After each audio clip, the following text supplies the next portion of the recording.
Isabella, have you seen Jimothy? No. You haven't? No. You're being serious that you haven't? You're not just lying for the sake of a cold open? No. Okay. So Jimothy, I'm so excited to tell you, there is a raccoon that's been spotted around the Seattle area. Now, something is wrong with Jimothy. We don't know for sure, but a lot of people are suggesting he might have short spine syndrome, which can cause your vertebrae to become shortened or compressed. Okay. And so Jimothy is, how do I put this? Just, he looks a little bit more round and circular than your average cute. raccoon. Can you click the link that I put there in the doc, the first one that says Jimothy? Okay, good. It's going to be a video just for you very to watch. good. Very good. Of Jimothy. Oh my God! Wait, it's actually kind of scary. No, what? No. He's so cute. Wait. Okay, the body's cute. It's just I wasn't prepared for the legs. He I don't know why in my he head. walks crazy. He Yeah, walks he's crazy. He's a janky little boy, you know. But he's that's Jimothy. He's become a real cult figure. I saw it across the internet. But he's been mentioned at Mariners games. The Mariners put him up on the jumbotron. Aww. And then they also had a raccoon that they called Jimothy run in the salmon run they do at Mariners games. So and the Mariners, according to Mina Kimes, are undefeated since Jimothy competed in the salmon run. So it may be something turning the whole team around. He's just like the cutest little, I can't get enough of him. Damn, I want a neighborhood raccoon. I Cute know, like just like that. a noticeably different raccoon that's just cute and brings vibes. Yeah, we need a Jimothy at the Mets. Can we bring that energy? I think you need a lot more than a Jimothy, honey. I think you need a lot more than that. I don't know that a tiny, weird raccoon can do it for you guys, but you do need something. I don't know. He's freaky. I feel like he could bring a lot. All right. Get a Jimothy out there. I don't know what this next video is that just came up after I don't Jimothy. think close that out. And let's turn off Isabella's internet. I don't need her seeing anything she doesn't need to see. Let's start the podcast.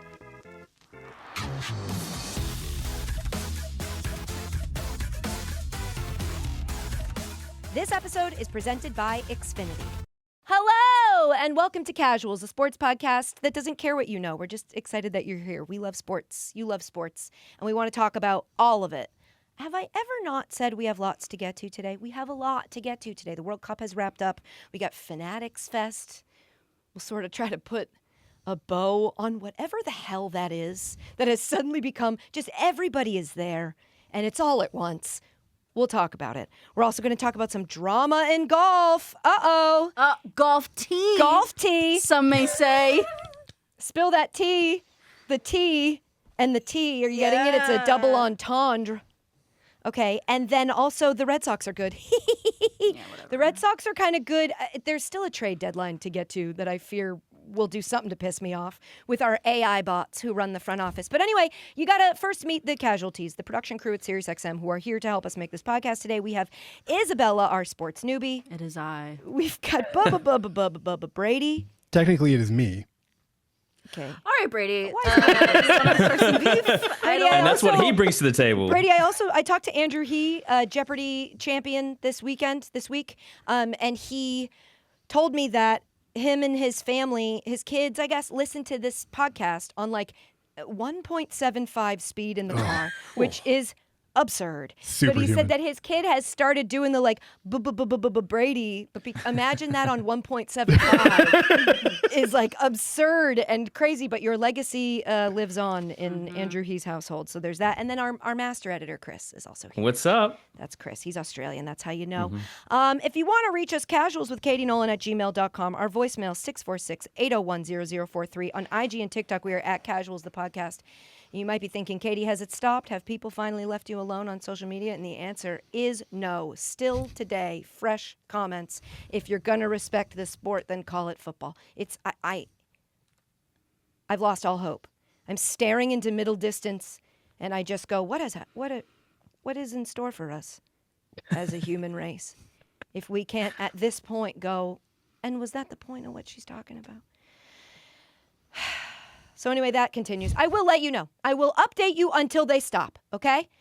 Let's start with the World Cup, shall we? Soccer, football, whatever, don't care. Let's start with the third place game because chronologically that did happen first. Now, the third place game happened between England and France. And I said, and many said, what the hell's the point of this? It's two teams that have lost, and then they get to play each other one last game in a match that somehow both does not count and counts. because as we saw with Kylian Mbappe, the golden boot was won in this match. England played France. The final score 6-4. England won something. I mean, I guess won, but like they got extra like couple of mil, $2 million extra dollars, Yeah. I think. You know, fine. I will say 6-4. If more soccer games were like this, I don't think every World Cup we'd have to go, what does soccer need to do to get the United States into it? I saw people enjoying this match. I saw people loving this. Just a high goal scoring affair.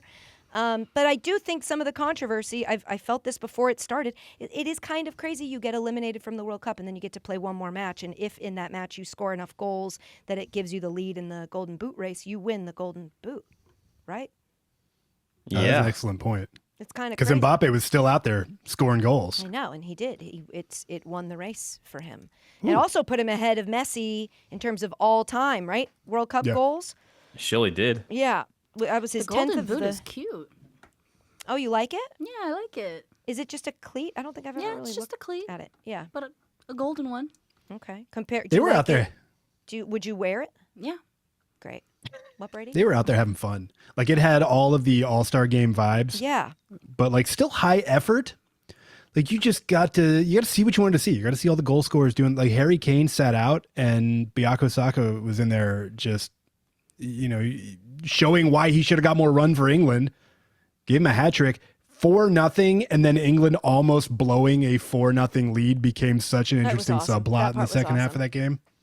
Yeah, that was awesome. Also seeing Jude Bellingham, didn't he get a penalty kick and then he gave it to Saka so that Saka could so he could get his third goal? And yeah, then he let Saka afterwards- have that. Yeah, and then Jude scored after that to still get, because he was giving up. It would have made him the first Englishman to score 7 goals in a single World Cup. He gave it up so that Saka could go for the hat trick, and then I think Bellingham eventually got the goal anyway. So it's like I'm just The so soccer glad, gods I'm so rewarding glad him. that worked out for him. Yeah. He deserves it. Anywho, so that was that. That's match. the thing. Like we get to the end, we're like, that was fun, but then what was was it fun for? for There's nothing on the end of it because it was for nothing. third place. I know. So congrats to them, I guess. And neat. So moving on to the actual final, the World Cup final. This was on Sunday, right? Yes. Yeah.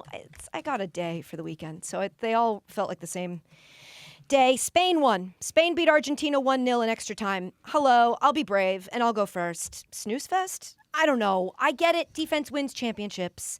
I get it. That's been the story of Spain's World Cup, is controlling the ball, not letting you score. Only 1 goal scored against Spain in this whole tournament. And none, not even, did Argentina eventually get any shots on net? In extra time. Right. So they didn't take a shot in regulation. It just was like, okay. It felt like the soccer world going, you pretended to like this for a month. This is what it really is.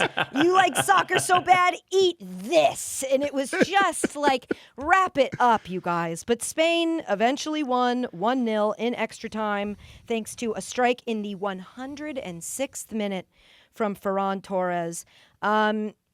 It took forever for anything to happen, and it was driving me nuts. I just wanted it at that point to go to penalty kicks. At that point, I was like, embrace the chaos. Let me watch you all try to score, because this is kind of boring, Up until that red card, which was crazy. They had Argentina had a guy with a yellow card already. Flip a man in the air to get him hell of another an yellow airtime card. on him. That was Absolutely crazy. launched. Crazy. Yeah. And that got him a red card, and so then they were down a guy, and then they lost. It was not great on Argentina, but everybody was rooting against Argentina, from what I could tell. Yeah. Now, I don't know if it was just because of the VAR controversies from this World Cup, if it's interactions with their fans, I don't know what. I think it's a combination of, saw a lot of mention of the Nazi of it all in Argentina's history. I don't know. Everybody sort of seemed like they had a collective meeting and decided we hate Argentina. And so everybody, did you feel that? I had no evidence that any of those players on that team actually harbored a Nazi post World War II. Nor do I.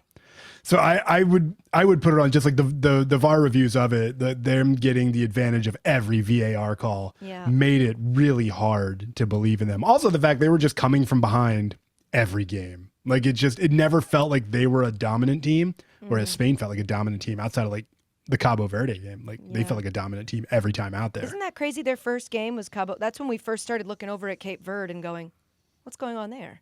Was that they almost, wasn't it a tie? Right? Yeah. 0-0, was it? Yeah. I think they were the only team to get a point, weren't they?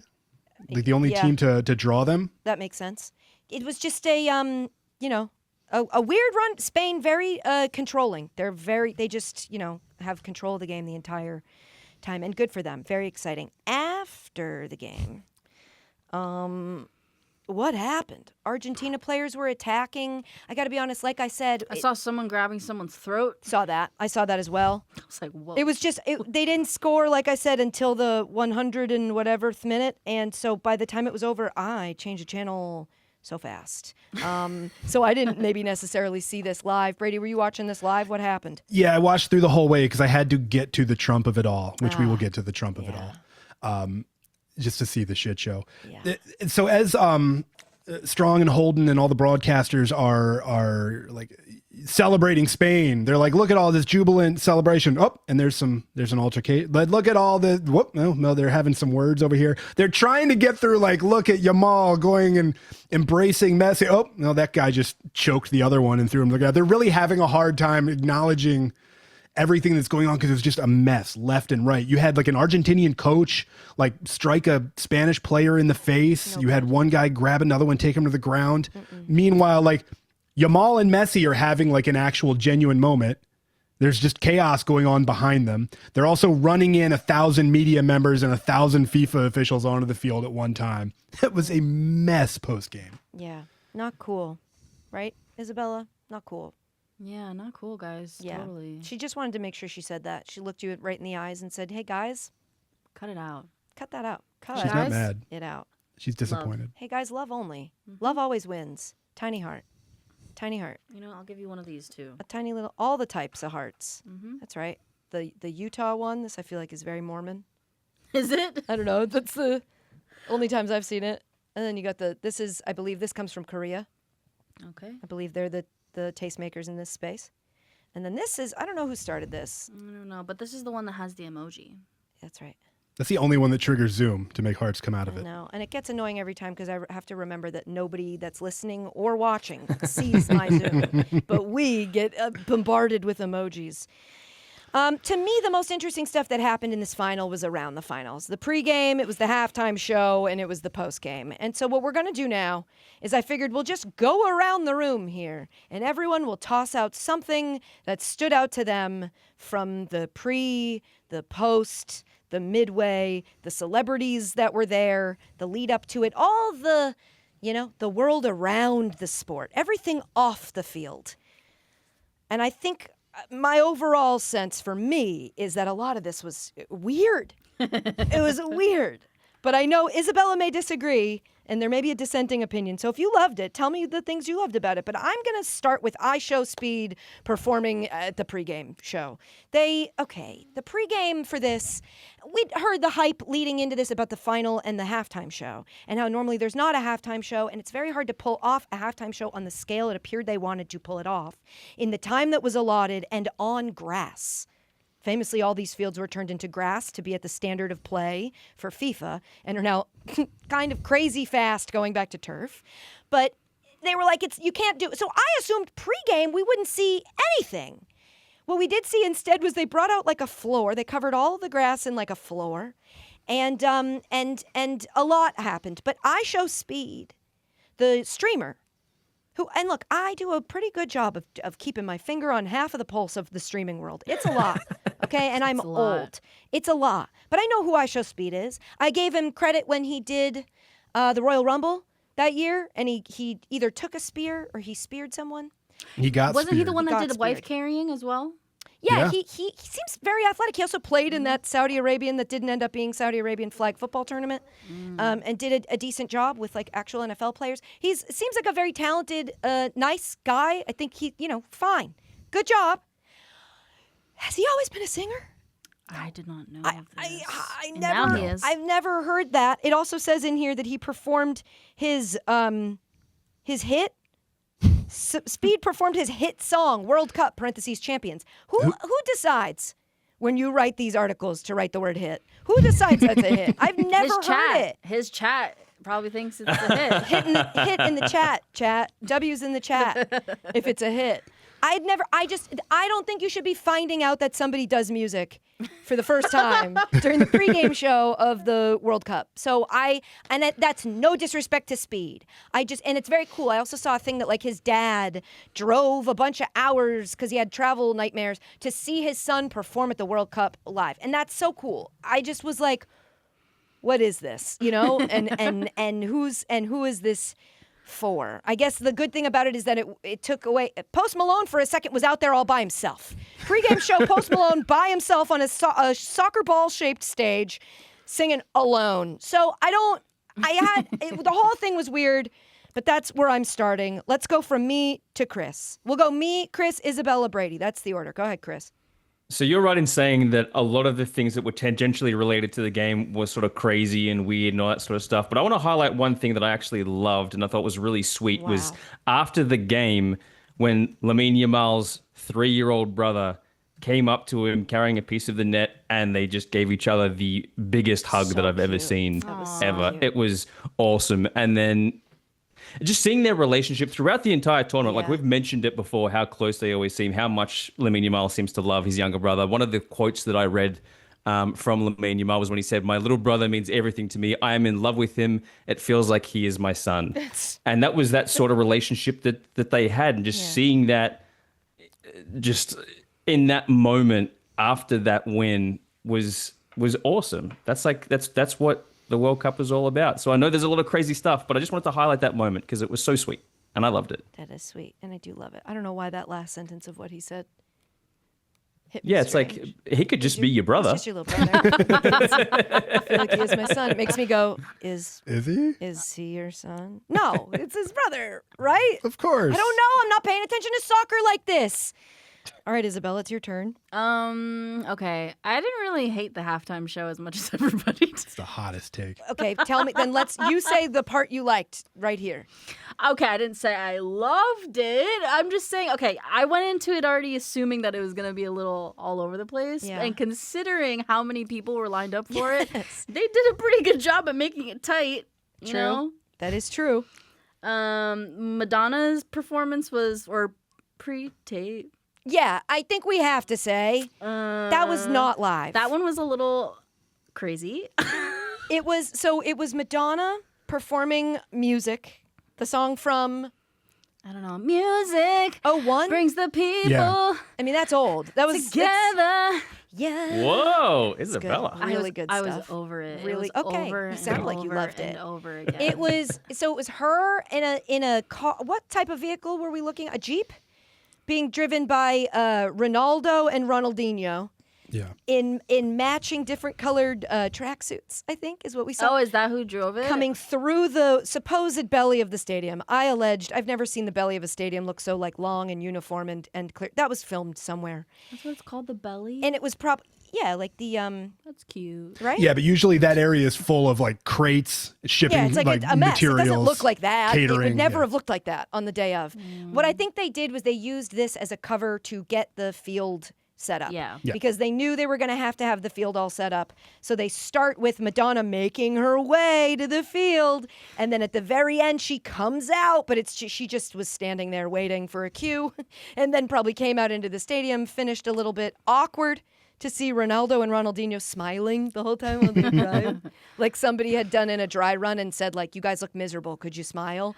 And by the end of a long shoot day, they were like, it was crazy. Really set the tone for what we were about to see. I mean, one awkward thing I did notice from it is during the Shakira performance with Burna Wait a Boy. second, you're doing too many things at once. We did Madonna was the thing you took. Okay, I'm sorry. Jeez. Jeez. Brady, it's your turn.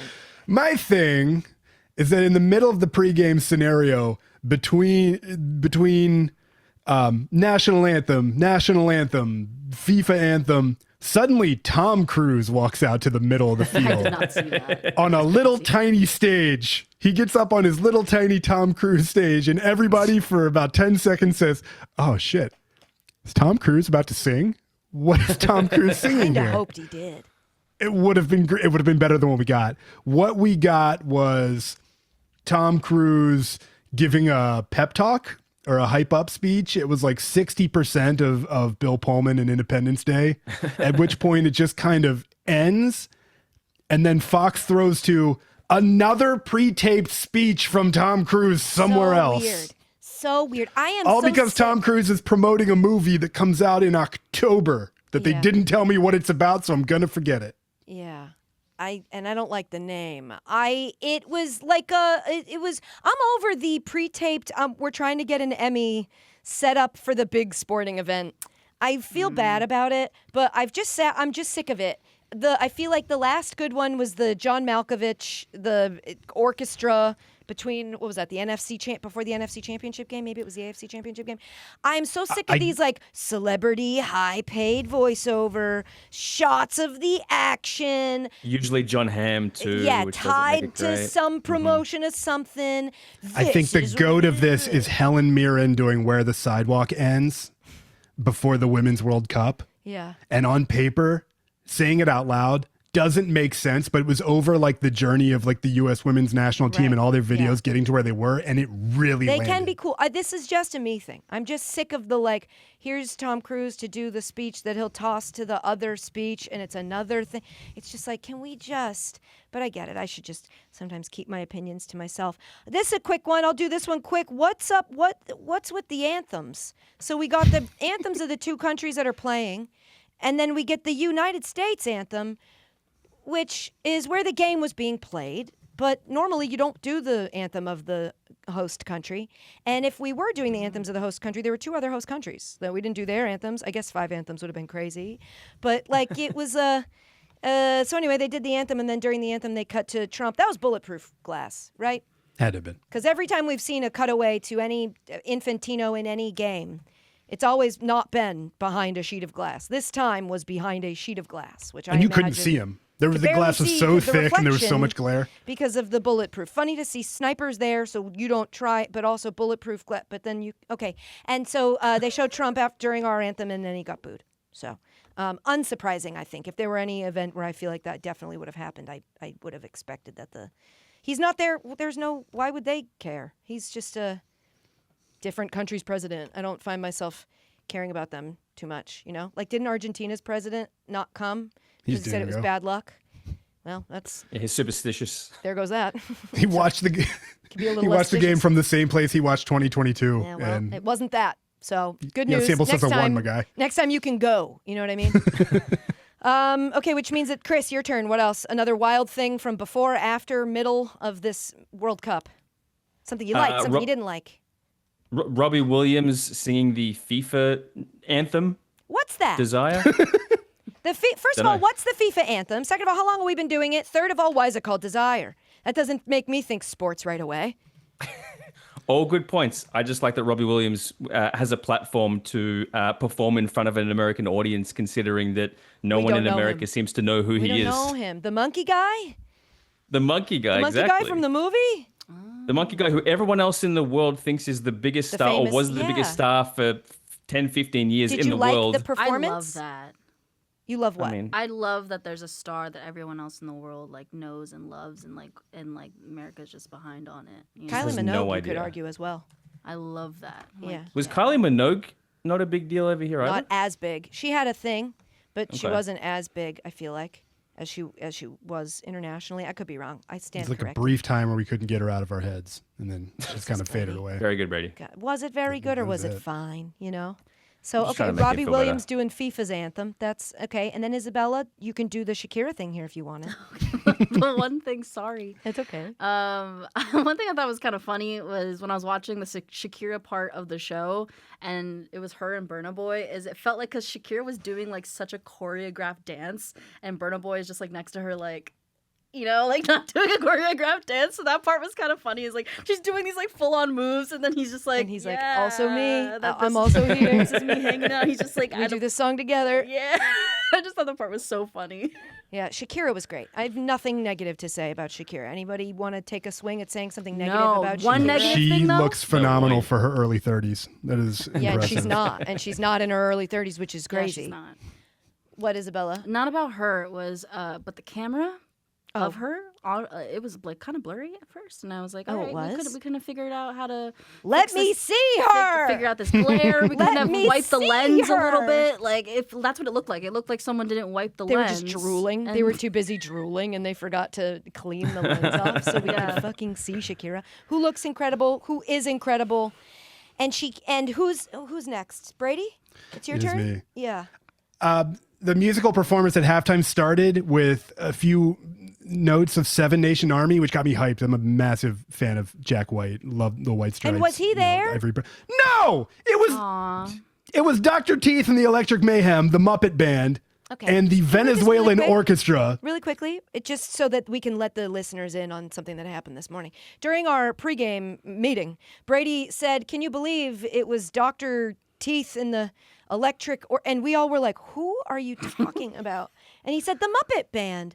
And I just want to know, listener, did you know that's what the Muppet Band was called? When did we miss this information that Brady was operating with, as if we would all know the name of the Muppet Band? I think we've got 50 years of Dr. Teeth and the Electric Mayhem. They had their own series on Disney Plus even. Oh, okay. I didn't know, but Brady did. And I was like, why would you not just say the Muppets? Why can't you just say next up, the Muppets? Well, the rest of the Muppets showed up later. But anyways, let Jack White play his own song for this. If you're going to play Seven Nation Army at the World Cup final, Jack White should be out there playing it. I fully agree. I didn't get it. As with most things in this halftime, I didn't get it.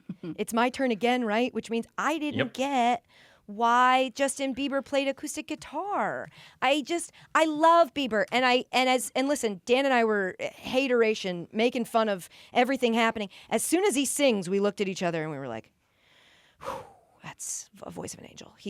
There's no criticism on what he sounds like. I didn't mind the acoustic. It just wasn't, it didn't feel maybe right for the moment. It just was like, it's the halftime show. We're supposed to be like lively and celebrating. We just had the crowd chanting an anthem. Oh. Then we cut to fucking Ted Lasso and his that was the weirdest sidekick. Part of it all for me. And they got a new show. Their new season comes out in insert amount of time here, probably a couple weeks. I don't know. And so I get why.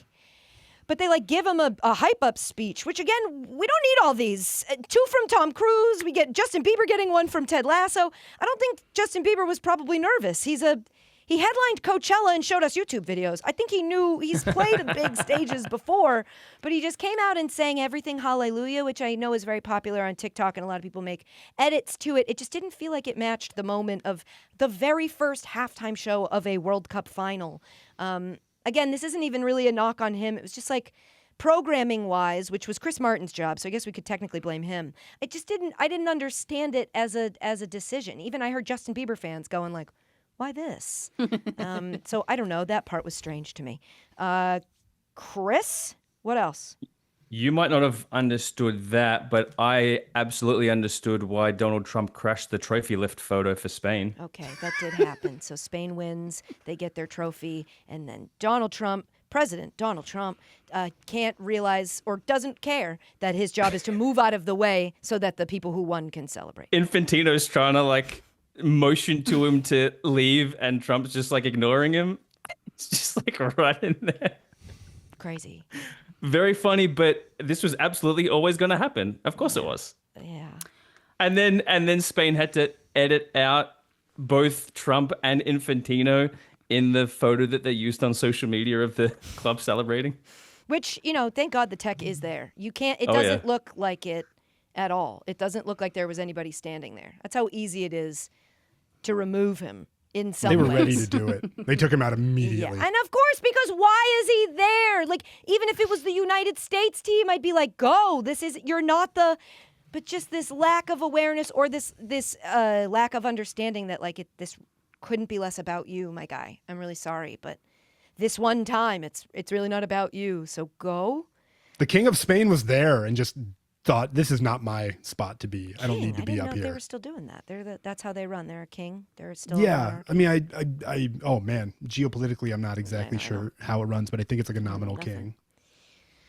I don't know nothing. Yeah, good pick. Really good pick. Speaking of trophy, that FIFA trophy kind of looks a little yummy. I'm not gonna lie. What's happening here? What I does she could mean take by a bite that? out of that. What are you talking about?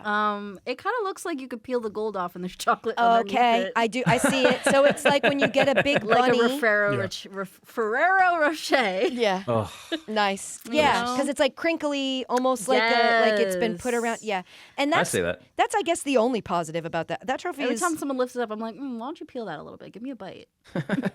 sick, unless it's in front of the Messi statue where he's down on his knees and it from the back looks like Someone his else penis. can lick Good that. point. Not Yeah, that me. then we're not interested. But she means the actual. I could buy that. That it looks edible, not on the outside, but on the inside. And so you like it or you don't. Where does it rank among the trophies that you've looked at in your time as a sports I fan? actually like it. I think it's really nice. I like how it's like compact. I like the shade of gold. Yeah, it's like It easy to looks- lift with one hand in a way that's like triumphant versus the like, Yeah, like the Stanley Cup is too much. okay, let's watch our mouths, let's not be disrespectful, right? But Stanley You can have Cup your- You asked me the takes question. work you're to right, lift but it let's up. like chill out, How dare we? I'm sorry. so then how does it okay. compare to the Ashes? Remember we showed you the Ashes. Nobody remembers that, Chris. with the little urn. Oh wait, Ashes Did they win? trophy urn. The Ashes Quit trying to trophy. make the ashes happen, Chris. Oh wait, that's It's been so happening cute. for 150 years. Yeah, That's really this guy, cute. Ashes. Ashes to ashes, dust to dust. You know what I'm saying? Mm-hmm. All right, then that means it's Brady's turn. Anything else you got going around here? Last one I had was Zlatan post game. Ibrahimovic. Zlatan wanted to talk about Zlatan.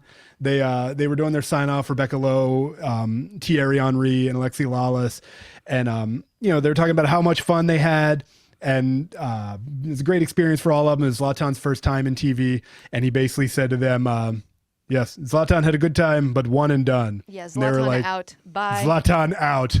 And they want to leave the door open. It's like, can we get you to do any more events for Fox? Might we ever see you again? He's like, no, you will never see me here again. I am done with this stuff. Thanks, Alexi There'll Lawless. be no more TV for Zlatan. You broke him. That's also good contract negotiation to say you're not going to do it. Make people go, no, we want more Zlatan. The people crave Zlatan.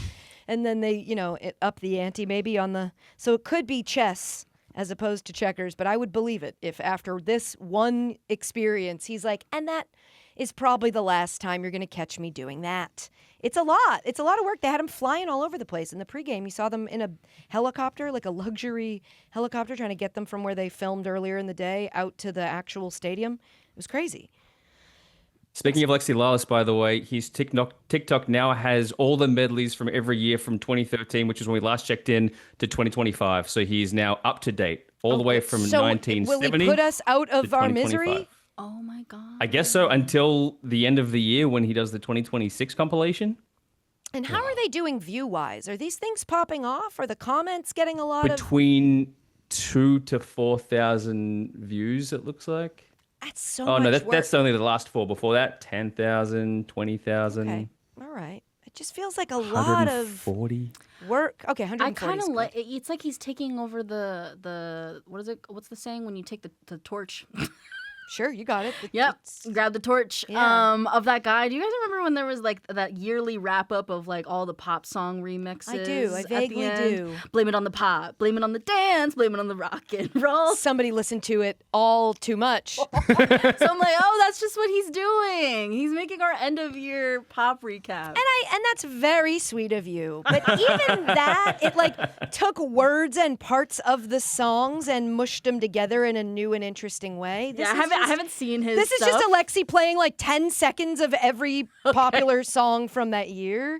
And they don't work together, right? They're just sort of little snippets of him showing that he can do it. And that's very talented. Good for him. But it's such a stereotype of like the guy who breaks out the guitar and you go, awesome. I'm going to refill. Anybody need anything from the kitchen? I don't. And again, this is the only thing on his TikTok. He's not doing There any is nothing analysis. else. There's no behind the scenes of Nothing. soccer. It's basically like, welcome. This is what you want, right? And I just feel like it's not what I expected. And, whatever.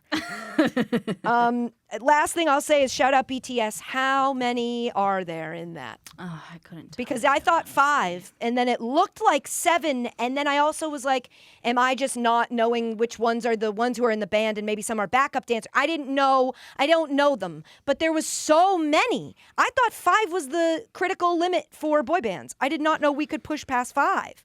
I went through this in the video of iShowSpeed backstage. He was meeting them and giving them a bro hug, each one, and there were more and more and more. It was at least 7. It right? Yeah, it's 7. 7. Whew. Yeah, that's something for everybody, I guess. You've got to have, because that's where I encounter most of my BTS is like fan edits.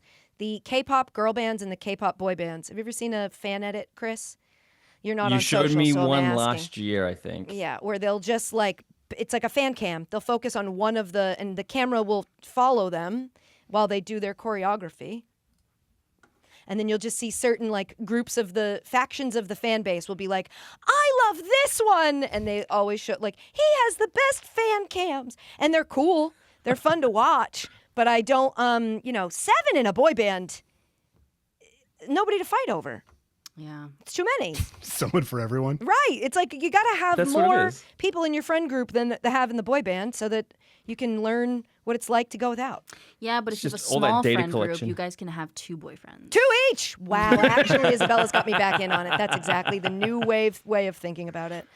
All right, so that was the World Cup. I mean, it happened. Spain won. Congrats to them. Now the men and women both are the reigning World Cup champions. We got to do something about that. And I will remind you, the Women's World Cup is next summer. It is not like Winter Summer Olympics where there's 2 years in between. It is right after. So I heard a lot of people yesterday going, see you again in 4 years. And I know you were just caught up in the hype of the moment. And what you meant to say was see you again in 1 year, because that is when the Women's World Cup will be, and the United States will actually have a chance of winning it. So we'll have something even more exciting to root for. And as I keep saying, and will say until I'm blue in the face, there's less flopping in the Women's World Cup. There just is. And so it's got all the things you could possibly want. And if nothing else, it's an excuse for you to get out of your house, hang out with people, and have a communal experience and bond over sports. So to get you guys caught up, we're going to stay keeping tabs on some of the big star names that you will see in the upcoming Women's World Cup, which is in Brazil in 2027. So the way that leading into this, the Men's World Cup, we were talking about Lamine Yamal and Messi and Ronaldo and Erling Haaland. We're going to give you some info on the stars that we're expecting to see in the Women's World Cup. And we will continue to do this. We got a year. But I just wanted to sort of set the table early to roll this hype into the hype for the Women's World Cup. So that will be June 24th through July 25th in 2027, hosted in Brazil, 32 national teams across 8 Brazilian host cities. I haven't looked into the time zones yet, but I imagine it's about an hour difference, if at all, from us here in New York. And so at least it will not suffer from what happened in Australia, which was, no offense, Chris. But as you probably felt during the NBA Finals, it's really difficult to watch an event happening in the United States if you're in Australia, or in Australia if you're in the United States. The timing it's not as easy. And so this next upcoming World Cup I'm very excited for because it should be a lot easier. Who are the best teams according to the FIFA World Rankings for the women? Number 1 is Spain, the reigning World Cup champions. Number 2, your girls, USA. That's us, we in here. That is as high up as we get. Like the men couldn't dream. Imagine if we went into the Men's World Cup and the United States were ranked number 2. We'd be hyped. Number 3, Germany. Number 4, England. Number 5, Japan. Number 7, Brazil. Korea is at 9. What'd you skip over at 8? You just didn't feel like 8 was worth mentioning. Yeah, it wasn't as important. Okay. But that's North Korea, by the way, number 9, not South Korea. South Korea further down, which is explain that. Interesting. Explain that to me. That's a good question. I don't feel like we normally do a lot of talking about North Korea when it comes to sports. No, that's why I thought it was noteworthy. Are they allowed to be here? Apparently, I guess. And the reason we weren't hearing from them before wasn't because we weren't allowed. It was just because they weren't good.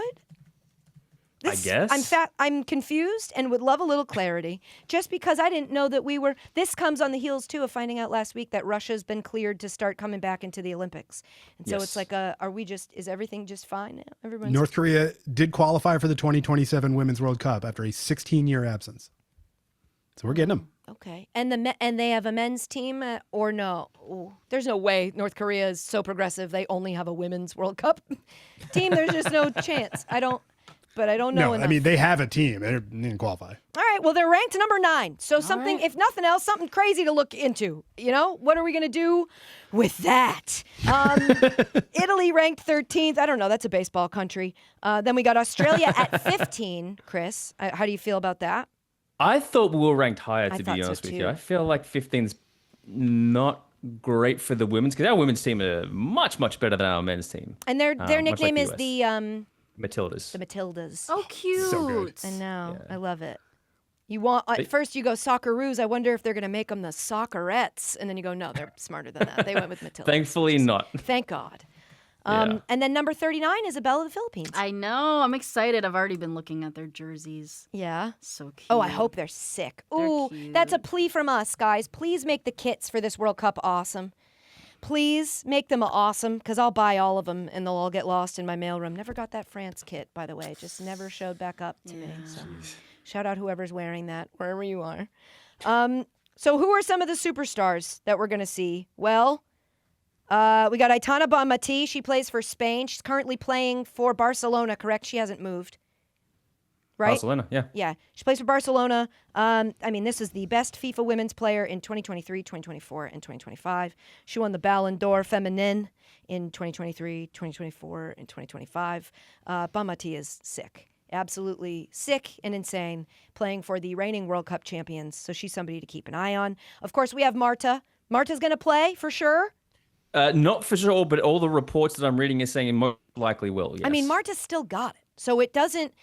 seeing Marta at the Women's World Cup in any international soccer event is actually one of my favorite things. Everybody loves Marta. Isabella, you would love Marta. She has done so much for women's soccer internationally, and everybody that plays soccer now, even like the biggest stars, turn into like little fangirls when they're around Marta because of what a difference she has made on the sport. I could have sworn we said the last World Cup was going to be her last World Cup, but don't let me say I hope Marta is playing and I'm wrong and misremembering. Happens all the time. Nothing that I read said that she's been ruled out or anything like that. It still seems Fantastic. like she's going to try to make it. Marta would I mean, be we've had Ronaldo's final World Cup twice now. Yeah. So I mean, look, this I mean, one she may had to have been his last. have said 2023, maybe I'm done, but if she's still at a They top haven't level, officially let her ruled out play. Messi either. Yeah. That is messy in and of itself. It is messy. She plays for Brazil. She currently is playing for the Orlando Pride in the NWSL, so you can catch her games. They're showing a lot more NWSL on TV now, which makes me so... I remember having to search for these games in the early days of my fandom, and now I can bump into it and go, oh, I didn't even know this was on. So Orlando Pride is where Marta plays. She is the Women's World Cup all-time record goal scorer. She got 17 World Cup goals. She was the best FIFA women's player in 06, 07, 08, 09, 2010, and 2018. She's everything. So Marta, if you don't know her now, you know. Alessia Russo plays for England. She also currently plays for Arsenal. She's great. You'll love her. An exciting player to watch. Sam Kerr plays for Australia, which is, I think, partially why I think we thought maybe Australia would have ranked a little higher. Sam Kerr is such a superstar. Also, Isabella, we recently told you about her because she came to Gotham FC. She's now playing for Gotham. She's got most goals in a FIFA Women's World Cup game with 4. That was in 2019. That was crazy. And she's the only football player to win the Golden Boot in 3 different leagues and continents or continents. North America, Europe, and then Australia. Crazy. She's very good, and she's good all over the world. And first female footballer to be chosen on the cover of a FIFA video game. I could have sworn Alex got on there at some point. No? Maybe it's alone. Maybe she's on there alone. Maybe Alex Morgan was on with a male player. No, because Sam Kerr was on there with Mbappe. Oh, interesting. Maybe I'm just, again, completely making it up. I just feel like I could have sworn that happened once. Yeah. Alex Morgan was on the 2016 cover. So of let's the scratch US Standard Edition, it says. Oh, so it was just in There the might have been US. a Don't scratch specific- it. This is part of the thing. So it was US only. And Yes. and it seems like Sam Kerr was the international The like Global everybody. Ultimate Global, Edition. Perfect. Yes. Okay. And then of course, you know her, you love her, you use her name to get into LeBron's ESPYs party. It's Rose Lavelle. She plays for the United States and currently plays for Gotham FC. She was US Soccer Player of the Year for 2025. Fun news, Rose Lavelle news this week. She scored the game-winning goal at the Queen's Classic, which was the City Field game. Did you watch any of it, Isabella? No. It was awesome. It set a record for attendance. I saw it was like 40,000 people or something like that. Something like that. Yeah. It was awesome. And Rose scored an exciting goal to win the game. That was during her bobblehead night. They were doing a giveaway of the bobblehead for her. It's her and her dog, Wilma Jean. Her bulldog. That's so cute. I know. Like It was so cute. And then she scores the winning goal. And then their, I think, next game was on Saturday. They stunned Seattle. They had a late comeback against Seattle. They won 3-2, and Rose scored the game-winning goal there, too. So, I mean, you know her, you love her. She's just that girl. And not the only star that the United States have. We have plenty of talent that maybe if you've been watching the women's national team for a while, there's newer names. There was a bit of a changing of the guard. As Isabella said, a passing of maybe a torch, question mark, last year. But there's a lot of talent there. We've got a great team, and we're very hyped and excited for it. So we're going to keep you updated on all of that leading up to the Women's World Cup, which is next year. Also, while we're talking about Gotham, I just very quickly want to shout out their head coach, Juan Carlos, who is taking leave. He's taking paternity leave. And in his statement that he put out, he said, quote, "This is a personal decision for our family, but I also recognize the visibility that comes with my role. When fathers take parental leave, particularly men in leadership positions, it helps normalize an important principle. Caring for children is a shared responsibility between parents. I need to be there for my family." Yeah. Absolutely. On the heels of whoever it was in the NFL this year that was like, I got a call from my wife that she had her baby. I would never take. And then a GM or someone took parental leave and everybody was like, how could you? And then he lost his job. The conversation around paternity leave was kind of nuts. And I'm really glad to see a man in sports stand up and go, hey, it's two parents. It's a two-parent gig if that's the situation that you have. If both of you are there and in the child's life, both of you are supposed to help raise that child. And a man like that taking a leave at a time, like the team's doing well. To take leave at a high-stakes time, to me, very important. And I like that he did it, and then he did it with that statement. Yeah. Very cool. Very cool. All right. Let's take a quick break. Coming up, we have a lot. We got to talk about Fanatics Fest. I don't know. I still don't really know what it is, but we do have to talk about it because everything happened. I also would really, I know it's kind of old news. I want to talk about the Savannah Bananas at the ESPYs, please. And then what the hell is going on with Tom Brady? Question mark, exclamation point. And should Rory McIlroy have said that out loud? More casuals after the break. We'll be right back. This summer, if you're trying to keep up with every match, every group chat meltdown, every questionable referee call that everybody suddenly becomes an expert on, your Wi-Fi really has to show up. That's where Xfinity Wi-Fi comes in. The fast, dependable network is built for the kind of nights where you're streaming the game, refreshing socials, texting your friends, and maybe even checking out last-minute tickets to the next big match. It's Wi-Fi so reliable, you can host the world. And now you can lock in a price for 5 years, which honestly is the kind of stability we all deserve. Because when everything else this summer feels a little unpredictable, knowing your Wi-Fi is solid and your price is staying put is actually a huge win. So whether you're watching from the couch, hosting friends, or just trying to keep up with every moment this summer, Xfinity helps keep you connected to all of it. And when everyone's on at once, that kind of reliability matters. Xfinity, imagine that. Learn more on xfinity.com/soccer. Okay, we're back. Welcome back to Casuals. I would like to talk now about, what everyone's been talking about, the massive multi-sport celebration over the weekend that fed clip after clip into your timeline. And that, of course, was the She Weekend. Yeah. The She Weekend. Flavor Flav treating women's athletes to a bunch of different stuff. I feel like he came out and planned this a while ago. Again, I don't know.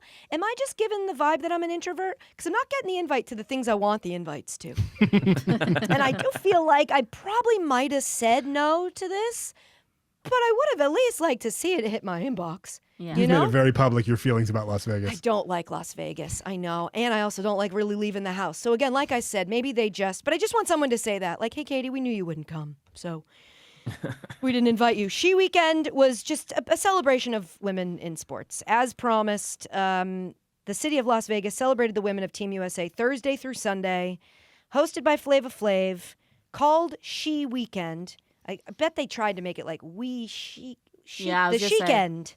But Sheikend probably sounds like the butthole of like a leader in the Middle East. The Sheikend. So I feel like maybe they just skipped it and went with She Weekend, which is And fine. they started it on Hers Day. Hursty Hers Day. So anyway, that's what that was. It was at MGM Resorts. Over 150, or maybe about 150 athletes in attendance, including members of the gold medal winning U.S. women's ice hockey team. So Hillary Knight, Alex Carpenter, Layla Edwards. Figure skaters Alysa Liu and Amber Glenn were there. Ice dancer Madison Chalk. Rugby athlete and Dancing with the Stars alum Alana Marr. And skeleton athlete Mystique Rowe. It was just a celebration. Of course, it was designed to celebrate the women after the president joked about having to invite them to the State of the Union, which I will remind you is just a boring speech. It's just a boring school assembly. So when they didn't get invited to that, but they got to go to Vegas and party with each other and meet the Backstreet Boys. That's the content I kept seeing. As they were backstage with Sarah Spain posted a picture of her with Kevin from the Backstreet Boys, and he looks so much like Kevin from the Backstreet Boys used to that I went like, what's this? It was like what is this? Why does he look? It was like Uncanny Valley. He looked like a guy wearing a mask to look like Kevin from the Backstreet Boys. Oh. It was crazy. This isn't even an insult. I just was like, you look exactly the same. I'm confused. Science is crazy now. So Thursday they had a parade and a free concert that was Public Enemy, Blue to Tiger. Shout out Blue to Tiger. I follow her on Instagram. And Grace Bowers. And then they went backstage to see Backstreet. Yep. Which they must just call the Backstreet area. Why would you call it backstage? At the Sphere. Love the Sphere. Hate saying the word sphere. I just feel like sphere. Then they had dinners and parties and shows and networking events. Alysa Liu, among others, went straight from the ESPYs. Did you see the drama at the ESPYs that she won? Alysa Liu won 2026 Best Breakthrough Athlete. And people were upset about that? Full agree, right? I full agree with that. Yeah. Somebody tweeted, and it was rage bait. You know me, Isabella. I bring the rage bait to your door. This person tweeted like the alarm emoji, and it said like, crazy. It said, this is insane. Alysa Liu won over Drake May, Macklin Celebrini, and Fernando Mendoza. Celebrini, all rookie. Mendoza, Heisman, and national champ. Drake May, MVP runner-up. Oh, cool. And Super Bowl appearance. So the guy that comes in second famously. Yeah. I don't know that he would be And then they wrote, Alysa Liu, question mark, question mark, question mark, question mark, as if to say, what did she do? Look at what the boys did. And thank God, sanity was restored. I checked the replies, and all of the replies were like, dude, you're an idiot. This is Alysa Liu's to win. She had me, a guy who doesn't like figure skating. Yeah, like she transcended her sport. Yes. Like everyone who's not even into sports knew about her. It just is crazy, these like accounts with these blue check marks that they pay for that get paid for engagement with their tweets. When you see them reliably going to the well of racism and sexism, it should give you it should make you go like, why do they think that this will get the reaction that will work? And it's just like the whole thing is a mess and bums me out. But shout out to Alysa Liu, who won that, absolutely smashed it, and also is giving me an excuse to talk about the ESPYs, even though it was Wednesday. It was a almost full week ago. I just want to talk about one thing, because I don't care about the ESPYs. We have awards for people who win in sports. It's called the trophies. It's like if you win, you already get something. You don't the award shows exist to make movie stars feel seen and recognized. You're being seen and recognized. You're playing the games. So they're already silly and I'm barely tuning in. What the fuck? What the fuck was the opening of the show this year? Somebody needs to help me. They had the Savannah Bananas, who we've talked about here before. I like to think we're a pro-bananas podcast. I know some people think they're corny. Some people think they're a lot. They're not real baseball, but they get the crowd involved. The kids love it. You know, Isabella, they do the dance, TikTok dance walkouts, or they'll do like a flip before they catch the ball, or if a fan catches a ball in the crowd, that counts as an out for their team. Like they have fun with it. It's like Globetrotters meets TikTok meets baseball, and that's great. And I think it should exist. They sell out stadiums across the country. I just want to be clear. I'm not anti-banana, because I know in recent years people have been like, this sucks, this is lame. I'm not that, okay? But the ESPYs are where you gather the greatest athletes that we have. They want to see rappers. They want to see musicians. They want to see popular music that they like there at their award show performing for them. They don't want to see the Savannah Bananas, a fake baseball team. It's real to me. A fake baseball team. Get up there and lip sync a song with choreography. It was the debut of their hit single, where they're singing it. What's it called? The show starts now. So I get it. Kind of sounds like it was written for the ESPYs. With that in mind, they were like, we'll just write a song about how the show's about to start. And they did. I'm not even alleging it was AI generated or written. I don't know. I wouldn't be surprised if it was, because how do you have the time to write a song, record it, and then learn the choreography to perform it?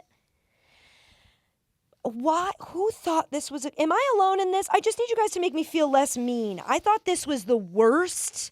I watched it through my fingertips, and I like Broadway. I like choreography and singing and dancing. I was like, they don't want to. They kept cutting to the crowd, and even like Simone Biles had to go like, yeah, and like look around, like, what the hell was that? Why? As a bit, it can't be the first thing you see. Mm-hmm. It can't be the first thing you see on this show that is supposed to be about the most elite athletes in the world.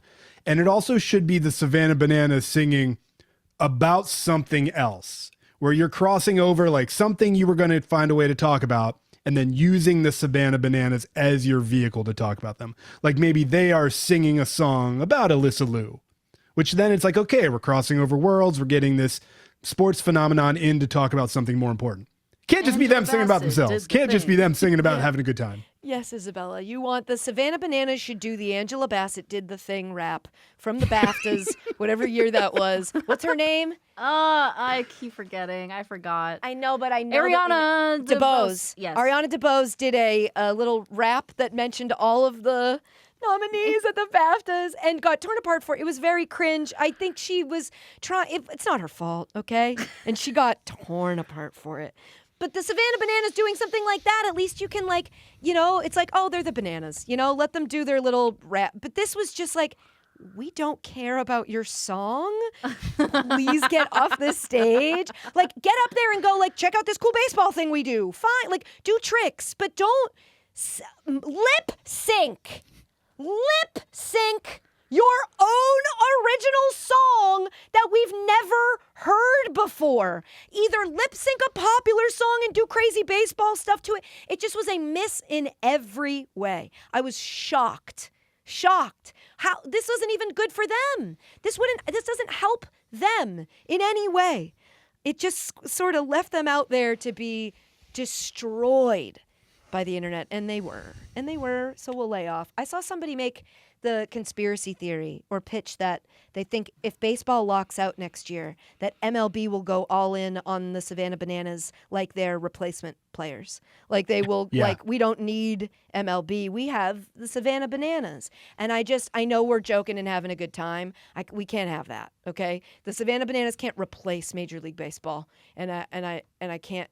Brady, why are you tilting your head like you'd be interested in that being the case? I don't know if I'm going to be interested in it, but I'm totally going to see it happening. Last time we didn't have Major League Baseball, they went all in on Korean baseball.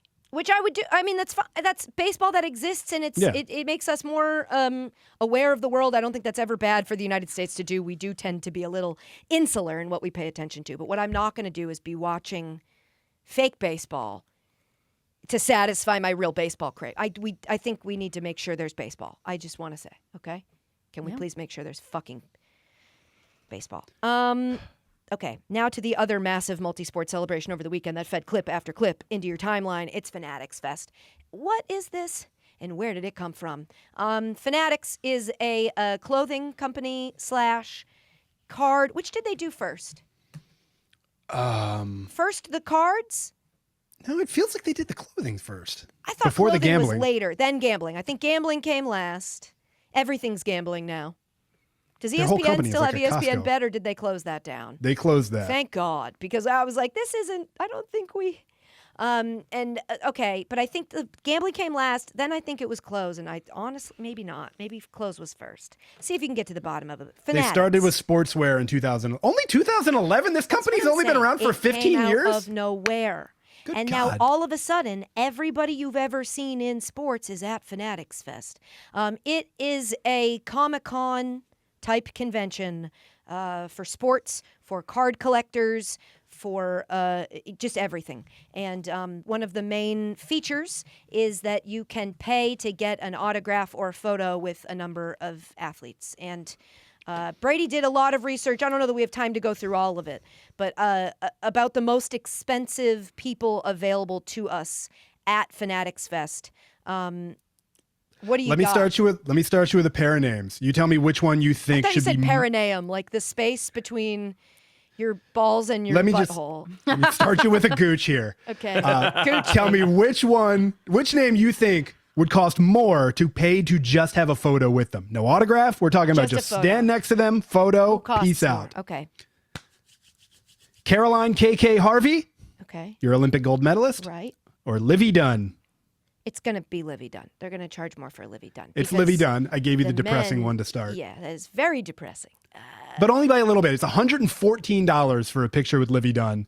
$87 for Caroline KK Harvey. Yeah, that we almost got to make that Livy Dunn price tag a little higher just to weed out some of the. There's a lot of okay, and then what? You got more? I got more. Livy Dunn or Josh Hart of your New York Knicks? Is it more expensive to do Livy Dunn or Josh Hart? And take a photograph with them. Yeah, thanks. I would say, is it still Livy Dunn? No, Josh Hart, $283 Oh, wow. for a photograph with Josh Hart Okay. at Fanatics Fest. Yeah, that's a lot of money. How about this? Josh Hart or New England Patriots superstar Gronk? Oh, well, I don't think Gronk can charge more than $280. So he didn't just win a championship. But then you got to think he's also like a meme. He's like easily memeable, recognizable face. You guys have any thoughts? I feel like maybe it might still be Josh Hart. Me too. All right, we're going Josh Hart. To take a picture with adult Gronk, $409. Oh, that's crazy. Is he spiking you while he does it? Oh my God. $409 just for a photo up with Gronk. That's like, Jesus. that'll get you on the Gronk cruise, $400, I feel like. There were a couple athletes up from this. I'll just go straight to it. Brett Favre was $474. Is this just So he people can not pay wanting to his take photos lawyer? with people?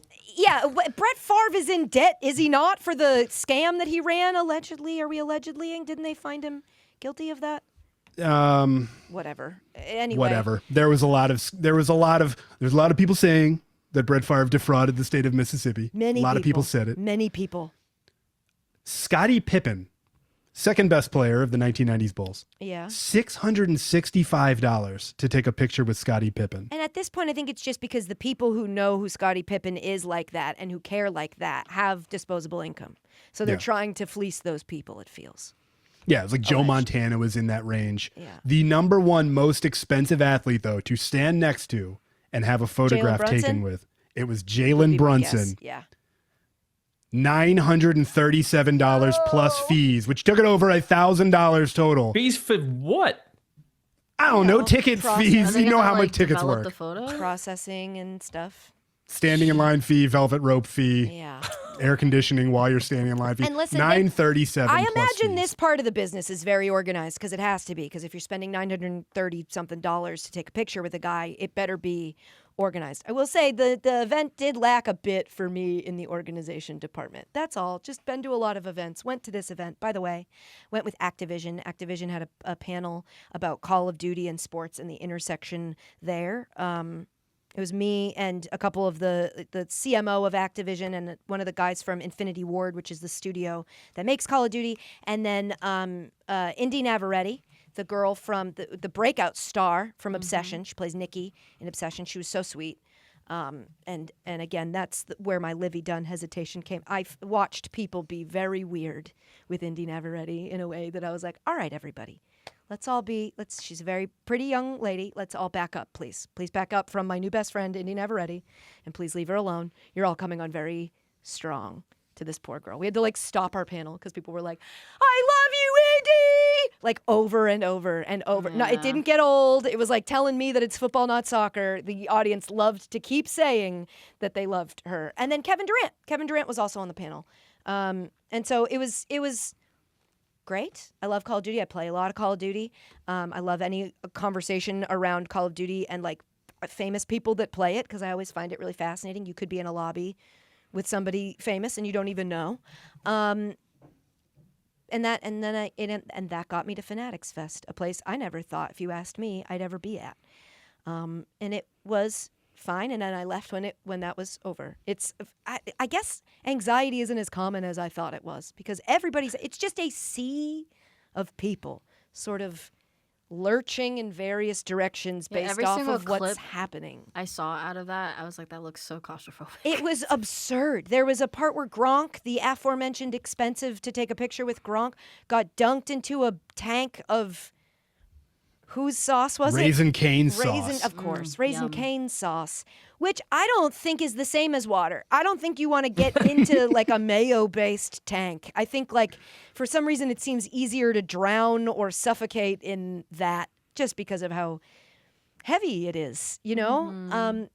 So they're like, there's that happening at the same time that like two famous people are playing against each other in a video game and talking trash, and then all of a sudden, at one point, I got a text from my friend from the outside. She texted me and said, just heard that they're talking about Justin Bieber showing up. This was on Saturday. Justin Bieber's going to show up, and then they're going to redo the Knicks victory parade through the convention center. Best of luck to you. Ha, ha, ha, ha, ha, ha, ha. And I was like, oh, my God, I got to get out of here. It was just, it's so much at once. It's so much, and everybody is there, and I assume getting, like, paid to be there, because how else do you get that many of the biggest names to all show up to the same thing? It was a very interesting experience. My favorite thing that probably happened didn't happen. LeBron didn't say where he was going. The lead up to this event, everybody was like, LeBron's just waiting till Fanatics Fest and then he's going to say. And while he didn't say, he did breadcrumb.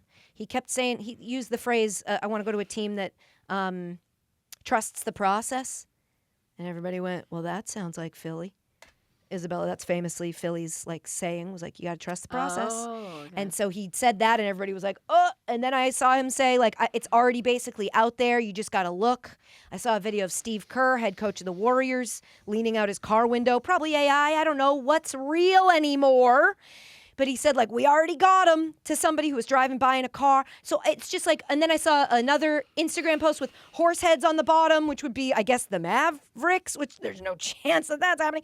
I just saw so much, and I'm too old for this, as are you, LeBron. So he didn't announce it at Fanatics Fest, which means I need you to do it this week, okay? Are you listening? I love you. I support you. Wrap it up. I can't, because sports media follows every little thing you do, and it's very hard to we do a bad job of. I hate it. It sucks. Tell us where, if you know, it is your duty to tell us. You legally have to tell us. It's like when you ask an off-duty cop, are you a cop? They legally have to say, that's not true, but I always thought it was. They got to go, shit, yeah. Fuck. I really didn't think you were going to ask me. But you did. And now I'm found out. Boop, boop, boop. Then they get in their car, turn on the sirens, and they drive away. My favorite thing that did happen, Cam Skattebo, the walking concussion. Cam Skattebo, the bowling ball of a running back for the New York Football Giants. Isabella, you remember we've talked about him in a couple contexts. Do any of them stand out to you? Tacos. He was eating tacos. He eats tacos sideways, maybe, was the thing. Yeah. Or turns his head, not the taco. Turns his head, not the taco. Yeah. And also he was hurt. He got hurt. Okay. It was like a tibia, which is your shin, and I believe like an ankle injury. Brady, do we have in there how many games he was actually out for with that last year? I don't remember off the top of my head. Half the season or so? He's got it. He plays a hard-nosed style, you know, where like between him and the quarterback, Jackson Dart, these two don't shy away from contact in a way that if you're a fan, you're like, maybe start shying a little bit away from contact. So Cam Skattebo is on stage and basically hit everybody with a little watch this. And he, after telling the SiriusXM's fantasy footballers, I guess maybe this happened right before it, He had an appearance on Sirius XM where he said he's not going to hurt himself before the season. I don't believe you. He decided to do a backflip. And he does, you're watching the internet clip and you go, they wouldn't have posted it if it goes the way that it could go. It does go that way. He falls out of it at the end. He appears to re-injure himself doing a backflip for no reason at Fanatics Fest. My favorite part of this is he said afterwards, I'm just going to keep being me. And if they want to say I'm brain dead and I don't have no brain, then who cares? Fuck it. And nothing was said in that sentence, That's also really scary. I'm just going to keep being me. And if they think I'm brain dead, well then. Fuck yeah. it. So they're right. I don't know. It just is, I love, and look, be you. Authenticity. It's important. But if you keeps putting yourself into dangerous situations that could hurt your career, I would say you need to maybe rethink that or think it for the first time. Maybe think a thought for the first time. And maybe that thought should be, maybe I don't have to do this. No one's going to be mad if I don't do it. It's not like Bert Kreischer where if he doesn't take his shirt off, they're going to scream at him. No one needs you to do a flip. You could just not do the flip. And so I would say keep being yourself, but be a little safer for the sake of the reason people care about you is the football, right? Cam Skattebo is officially listed at 5'11", 215 pounds. There's no reasonable expectation for that man to be able to do a backflip. There's nothing lost by not doing it. You can do it. It's very, very, very cool. You can do it. But clearly you can't always do it. So maybe stop doing it for a little bit and instead do the football because that's what people really want from you. I would guess the most. I don't know. Maybe you're dying to listen to his podcast. As soon as he's out of football, that's what we're getting. So I would say let's get more football years out of him if possible. I can't be quoting from Cam Skattebo's podcast on here all the time. I'll lose my mind. What else? A lot of Tom Brady. I'm going to put all the Tom Brady in one section called What's Going On with Tom Brady. And before we get to it, Isabella, when I did my panel with Kevin Durant, and I was at Fanatics Fest. The panel right before us was the Knicks. And I was in that moment, I was like, I so wish that I had brought Isabella because she could be now standing next to all of the Knicks. I know them, obviously. I'm aware of it. Great for them, their run. That's not my team. So I just was like, hello. And then I saw Taylor Rooks. And I was like, Taylor Rooks, oh my God, I'm such a big fan. And I got to see her, which was great. But I wish you had been there just for that, to see the Knicks. They were so close. I could have touched him like that. Boop. Okay, let's just stop talking about what could have been. You're right. Did you see Kat and Jalen Brunson making in-ring appearances at the main event on Saturday, WWE? I didn't quite understand. What did you need clarified? Brady would be happy I got to do this. that for Let you. me clarify this for you. Yeah. So during a no disqualification match of Danhausen and JD McDonough, Kat appeared from inside Danhausen's wooden cloning machine to emerge down the ramp and double chokeslam JD McDonough and Dominic Mysterio. Right. Clearly. Obviously. As one does. Okay, cool. That was after the 3 mini Danhausens came out from under the ring. And they then what weren't did quite Jalen large Brunson enough. I don't like the way that feels. Does Danhausen always fight? He's a wrestler. Rarely ever wrestles. He They don't reminds need me him of to. who's That's the like one not who, his best who thing. would sing for a while. He would come out and sing. Who's the one that had Elias? That's what I think of him as like he's a wrestler, but he doesn't do that much wrestling usually. Is that correct? Yeah. Like And the so this best was a use big of him deal is that like doing comedy skits and stuff backstage. Yeah, and so this was a big deal already that he was wrestling, and then he had Kat come out. What did Jalen Brunson do? Isabella asked. Jalen Brunson went out with Roman Reigns at the end of the show and prevented Roman from getting attacked by Seth Rollins, and then they played up for the crowd to end the show. Oh, fun. Jalen is as big as Roman Reigns, who is like one of their biggest wrestlers, and like you don't think of Jalen Brunson as like a big guy. But then like him being as big as Roman Reigns and then Kat coming out and being 1.5 feet taller than Danhausen and everybody out there really gives you perspective on like how big NBA players People are. forget basketball players are tall as hell. Kat also, I know wrestling purists will say a choke slam is probably the easiest move to sell for a non-wrestler. But Kat being so tall and that choke slam, Isabella, did you see it? No. You should just Google Kat choke slam. and watch it in the background, we'll hear your reaction. But it's basically, you know, all the quote unquote wrestler, the celebrity, all they have to do is get their hand to the other guy's throat area and make it look like their body weight can do most of the slamming on its own. Oh, right? Yeah. Holy shit. Because he's so tall, and it was like a really good choke slam, which again, more than half of that credit goes to who was it he was choke slamming? That's It was like JD lifts themselves McDonough up. and Dominic Mysterio. Yeah. Wasn't that sick, Isabella? That's really cool. I want to try it. To one of you. Okay. Unfortunately, I'm in North I Carolina. was going to say, I'm they're sorry not about that. here, so now this is just awkward. Get in here and choke slam me. You won't. Please don't. Be good content. Please don't. All right, so that happened. Now, Tom Brady. Can we Oh, all my bring it in? guy. Can we all bring it in? I have done a lot of defense of Tom Brady in my 39 years. And a lot of it I fully believed. That was my guy. He won the Super Bowls. He turned the perception of New England, Boston sports around so much that people now don't feel bad for Patriots fans in any context because of how much winning we did in the Tom Brady, Bill Belichick era. I loved Tom Brady. When he put that hat in his locker, I was like, shit, he's not smart. He's good at football. When he was accused of cheating, I was like, look, I got clips of Aaron Rodgers talking about how he likes to overinflate the balls, which is also illegal. He said it on a broadcast and nobody cared. It's the ref's job to check the balls. That's not on Tom Brady. Always a defense of Tom Brady. I'm done, I think. I think I'm tapping out of the defense of Tom Brady. What's going on, y'all? Tom, what's up? I'm surprised you lasted this long, to be honest with you. The And last couple have of years I? have been pretty dicey And for have Tom I? Brady. I just am saying it definitively now. Yeah. She's Because not calling out, she's calling in. that's right.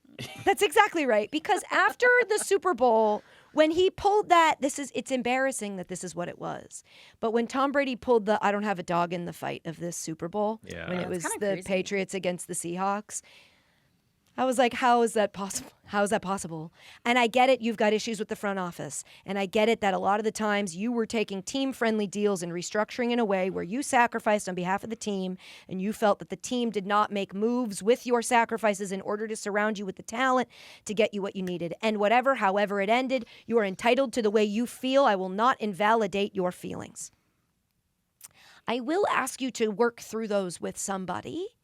And to stop bringing your divorced uncle, I've been wronged, you don't appreciate me enough energy to every sporting event. So the headline you probably saw over the weekend from Fanatics Fest was that Tom Brady smacked Logan Paul?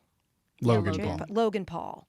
Ron Paul. Ron Paul. Ooh, Wrestling Logan Paul. Sean He Paul. smacked. don't you dare. Don't you dare slap Shonda Paul. So he slapped Logan Paul at Fanatics Fest. Now, I saw a couple of my friends go, whoa, like women that I'm trying to get to engage in sports more, sent it to me and said, did you see this? This is crazy. And I said, yeah, I did. I got to tell you, this isn't probably real. And they were like, what do you mean? Why would that? Because that is absurd. To an outsider, to go, what do you mean that's a real slap? What do you mean it's not real? It's really difficult to explain, like, this is all a work for something. This is all some sort of a sell, a promo for something. This is like chapter 5 of this, because didn't they go at each other on their podcasts? And then there was, during the flag football game that was supposed to be in Saudi Arabia, but got relocated because of a war. They had to do it here, and nobody was at it, but all these celebrities were in it, and it was like very weirdly dystopian. They got into it there. And then there's been maybe another that I'm forgetting, and then now there's this slap on stage at WrestleMania, at Fanatics. The way he takes his hand out of his pocket and puts it down by the side of his leg in a blade, perfect blade, right the moment before instead of coming from out of the pocket to like, if it really, the moment struck him, it was like he got into his prep pose and then smacks him across the face. I just was like, what is this? Because at this point, you're teasing it so much and for so long that if this doesn't culminate in one of you murdering the other person, then it's like it's going to be an undersell. What are we hyping to? And please, dear fucking God, tell me that it's not the WrestleMania that's going to be in Riyadh in a year's time. Their original competition was going to be the flag football game that was in Saudi Arabia. That got moved out of Saudi Arabia. The next WrestleMania is at Saudi Arabia. And now these two are slapping each other at a Fanatics event, and at the same Fanatics event on a Fanatics branded podcast for Cody Rhodes, Tom Brady says, I'd like to go out there and have one wrestling match in my career. Oh no, Brady.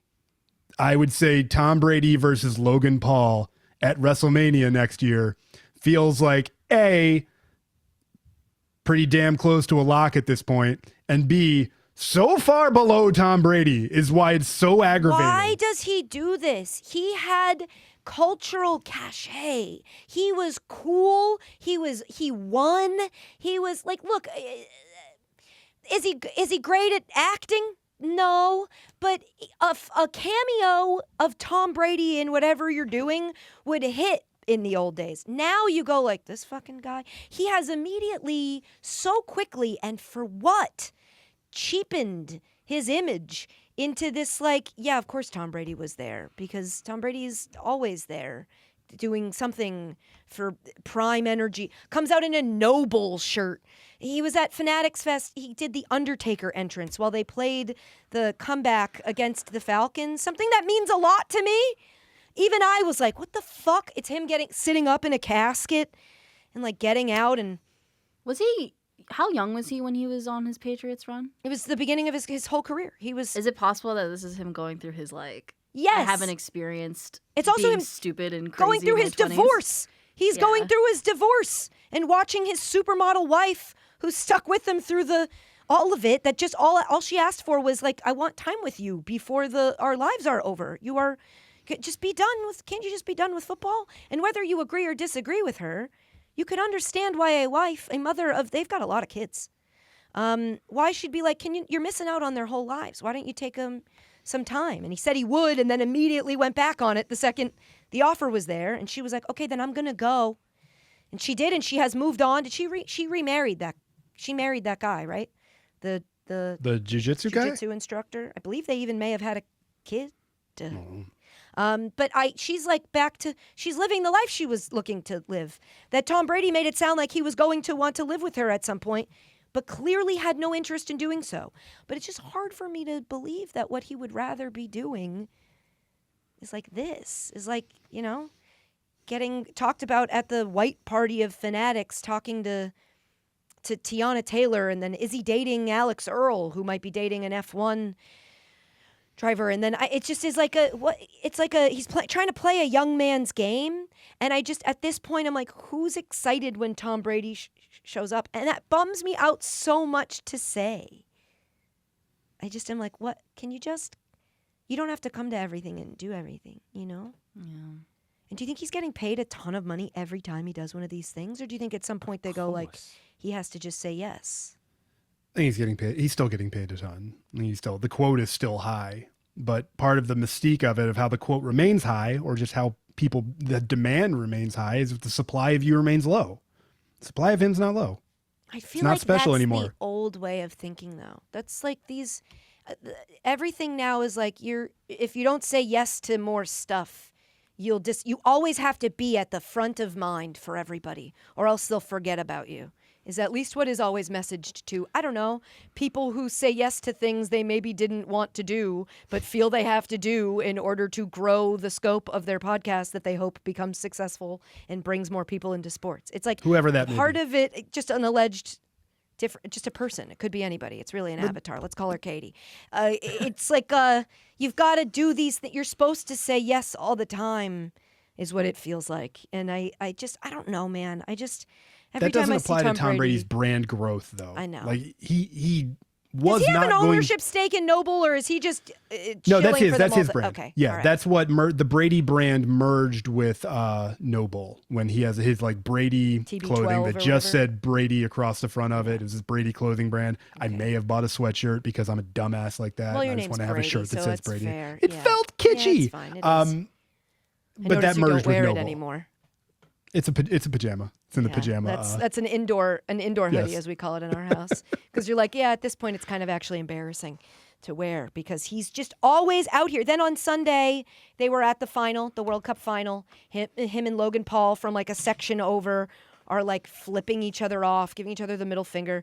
And then Michael Rubin, CEO of Fanatics, holds Logan Paul back and posted on social media, I got to get between my two guys. And I'm just like, who the fuck is this for? Who's like, hell yeah, bro, if it weren't for my boy Michael Rubin, they totally would have fought in the scene. It would have been scenes at the World Cup. Aren't we all fucking tired of this? Dave Portnoy and I align on this. That's how I know there's no, we must all be sick of this. It doesn't happen often, but it's just like, can you, Tom, with love, my darling, just like go on vacation.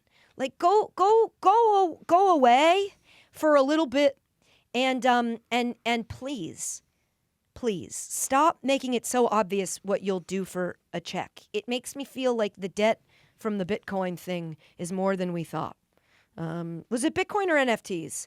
Because it surely feels like this man, he's out here working like Bruno Mars, He's working like a guy with a debt to pay off. And I just feel like that's the only excuse I would go, okay, I get it. He's got to get the coin before because at this point, it's just embarrassing, Go away. Let us be proud of I'm sick of it. And I'm still wrestling debt through with that. FTX. Yeah, and that was invested in Bitcoin, FTX. correct? FTX was Bitcoin. That was Logan Sam Paul was the one who Cryptocurrency. famously spent a ton of money on the on JPEGs of NFTs. apes. The other thing. It's just like, I don't know, man. The world's a crazy place, and everyone's just out here doing stuff. You know what else they're out here doing? They're just out here saying stuff, which means it's time for one of our favorite segments.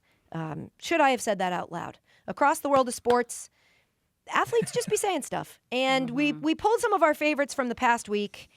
They're recent. They've been in the news recently.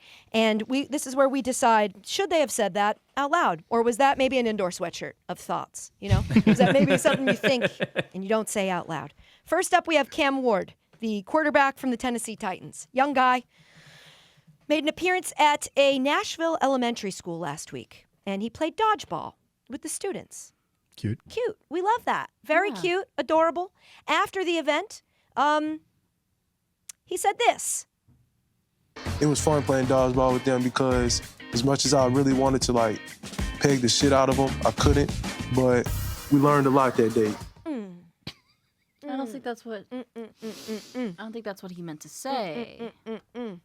That is not, I think, and it's not, I get what he's saying. You peg them with the ball. You throw the ball at them very hard. Yeah. This is reminiscent to me of when my dad used to go, you going to hook up with your brother this weekend when he's in New York City? I'm like, no chance. No chance. Are you just checking that down because you were worried? It's like, no, he meant, are you meeting up with him? But I had to at some point go, Dad, I have to tell you, the meaning has evolved, and I need you to drop hook up with. I need you to drop, hey, you want to hook up with my buddy who's in town? No, Dad, he's 65, and I'm in a relationship. It's just meanings evolve. Yes. And I just think that peg has evolved. Yes. And in modern parlance, Chris, are you aware of this? As somebody who's off social media, I just don't ever know if this stuff reaches you. Only because I tried to explain what Goon of Fortune was a couple of Jesus months Christ, ago that's right. and proceeded to explain how we would peg the goon bag Jesus onto Christ! the rotary clothesline, Peg and you the explained to goon me why bag! that wouldn't be How could I something have- that you I would say suppressed anymore it. to explain that game. I suppressed that memory Yeah. because it was really scarring to me when that man came on my podcast and said to peg the goon bag. Fucking hell. It just isn't, it doesn't mean that anymore, okay, Cam? So while I don't think you meant anything wrong when you did this, I genuinely think you were trying to describe what happened. And I think when he said he was looking for a different phrase. But he was like, I can't wait any longer. I just have to say what's in my brain, peg the shit out of him.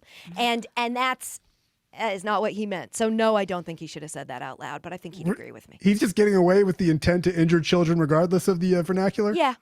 Okay. Yes. Because I personally, as a non-baby haver, as someone who's not around kids a lot, I do find it funny when they get smoked by an athlete actually trying in an athletic event. I do think it's funny when they do that mascot versus kids game and the mascot's like stiff arm a child. I do think I think it's funny when parents like just beat their kids. Yeah. Like, not. What the Should she have said that out loud?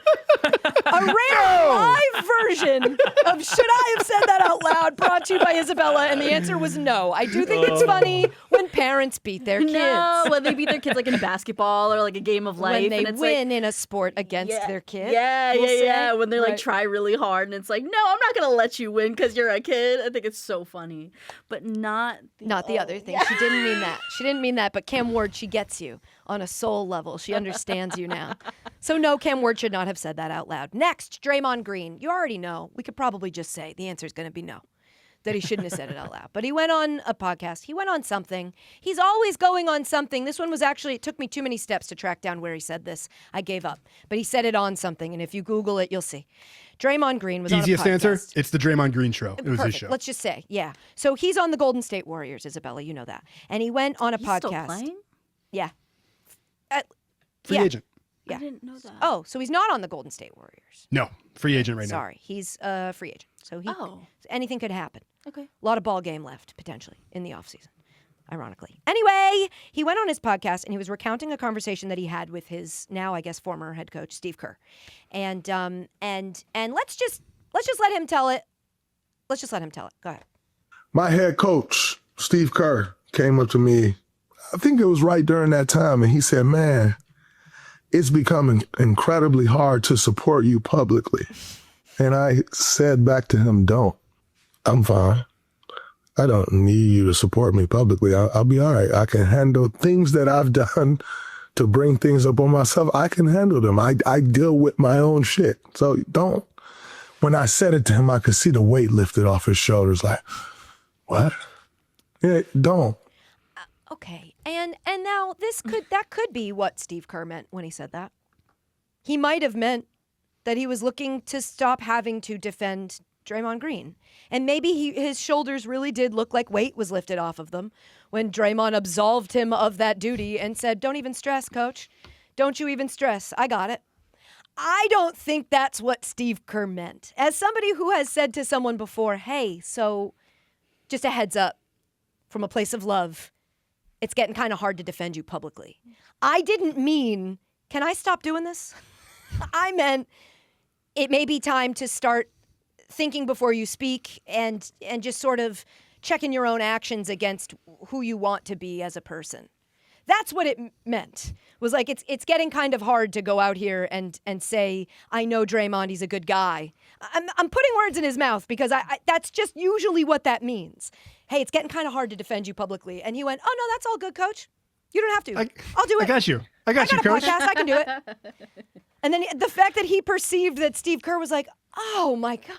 Thank God. Because it was keeping me up at night. Is very funny to me. So I would say I don't think he should have said that out loud, but I guess maybe it happened exactly as he said. What do I know? But I say no, he shouldn't have said it out loud. Next, Wayne Rooney. I think the only time Wayne Rooney has come up on this podcast is when we were telling Isabella about Tom Brady buying that club in English football, one of the lower levels. And he had Wayne Rooney, made Wayne Rooney come in as the coach. Birmingham City, correct, is the team. And so he comes in as the owner, one of the part owners of Birmingham City. They remove their coach, replace him with Wayne Rooney, who's like an English soccer legend. And I think as a coach, Wayne Rooney not really aligned with what they would, and they lost a shit ton of games and then they had to fire him. That's the only time, Isabella, we've discussed Wayne Rooney. But he's an English soccer legend. I think I brought him up once just to say he's the sweatiest person I've ever put a lapel mic on. Also important to note. Really disgusting. Just on background, Isabella. He's pretty sweaty to put a mic on. So Gotcha. That's our hands-on personal experience. So Wayne Rooney was on BBC Sports broadcast team for the World Cup. So after that crazy halftime show, that fever dream of a halftime show that we all saw, they come back to BBC Sports crew. And they react, as you do, to the halftime show. And here is what Wayne Rooney said out loud. I'll be honest, man, was when it finished. Didn't enjoy it at all. I like a lot of them artists, but I thought it was crap. So miserable. That's it, obviously. My favorite part is when it was finished. I like a lot of the artists, but I thought it was crap. Should Wayne Rooney have said that out loud? Yes. Yeah, Yep. I mean, Yes. he's honest. Speak your truth, King. It was very funny watching the people around him going, hey, come on now. Because of the relentless positivity of the event that you are told, it's like beat into you early in TV. It's like, don't badmouth the event itself. But can't we? In a world where we're having to not badmouth actual bad things, it's like, can't you just go like, I don't know what the hell that was. I didn't like it. He's only speaking for himself. He said, I like a lot of the artists, but I thought it was crap. Lovely. And it was a little bit of honesty. And it is also fun to then watch his teammates have to go like, well, no, I thought it was great. He's like, sorry, guys, I'm stealing this stance. He's no like, one else listen, can. let me go first because I hated it. I'll get that out there and then we can move on. So I say, yes, he should have said that out loud. Yep. But should his colleague at BBC have said what he said out loud? Guy Mowbray, he was in the booth for BBC, so calling the actual game. And I don't know if you noticed, but throughout the World Cup, a lot of times they would show a celebrity on screen at the game in the crowd. And they would not give you what we call a lower third, where they would write the name of the celebrity. Sometimes you'll see broadcasts do that. They'll go like, oh, look, that is Matt Damon. We didn't get that. It was just a shot of Matt Damon. And then the broadcast would either not mention it at all, or they would get the celebrity wrong. Didn't they call Matt Damon Brad Pitt? Our broadcast, the United States broadcast identified him as Brad Pitt, I think. It was because they used the world feed. I had this explained to me today, and that made sense. FIFA can't have every country come in, bring their own broadcast team and their own trucks, their own cameras, and everybody get their own shot. So everyone's working off this same feed. And because of that, a lot of them have no idea what's coming next. Whereas if you've got your own truck, as somebody who's been in the booth, short-lived, the truck will go, coming up, we got a reaction shot of blank. So you know what you're about to see, and you can prepare to speak to it. They were sort of flying blind. Everybody's getting this same feed. And again, no names on the screen, so you sort of have to guess. The point of this is, should I have said that out loud? And I feel like the answer, you should always just, if you don't know who that is, maybe just don't say.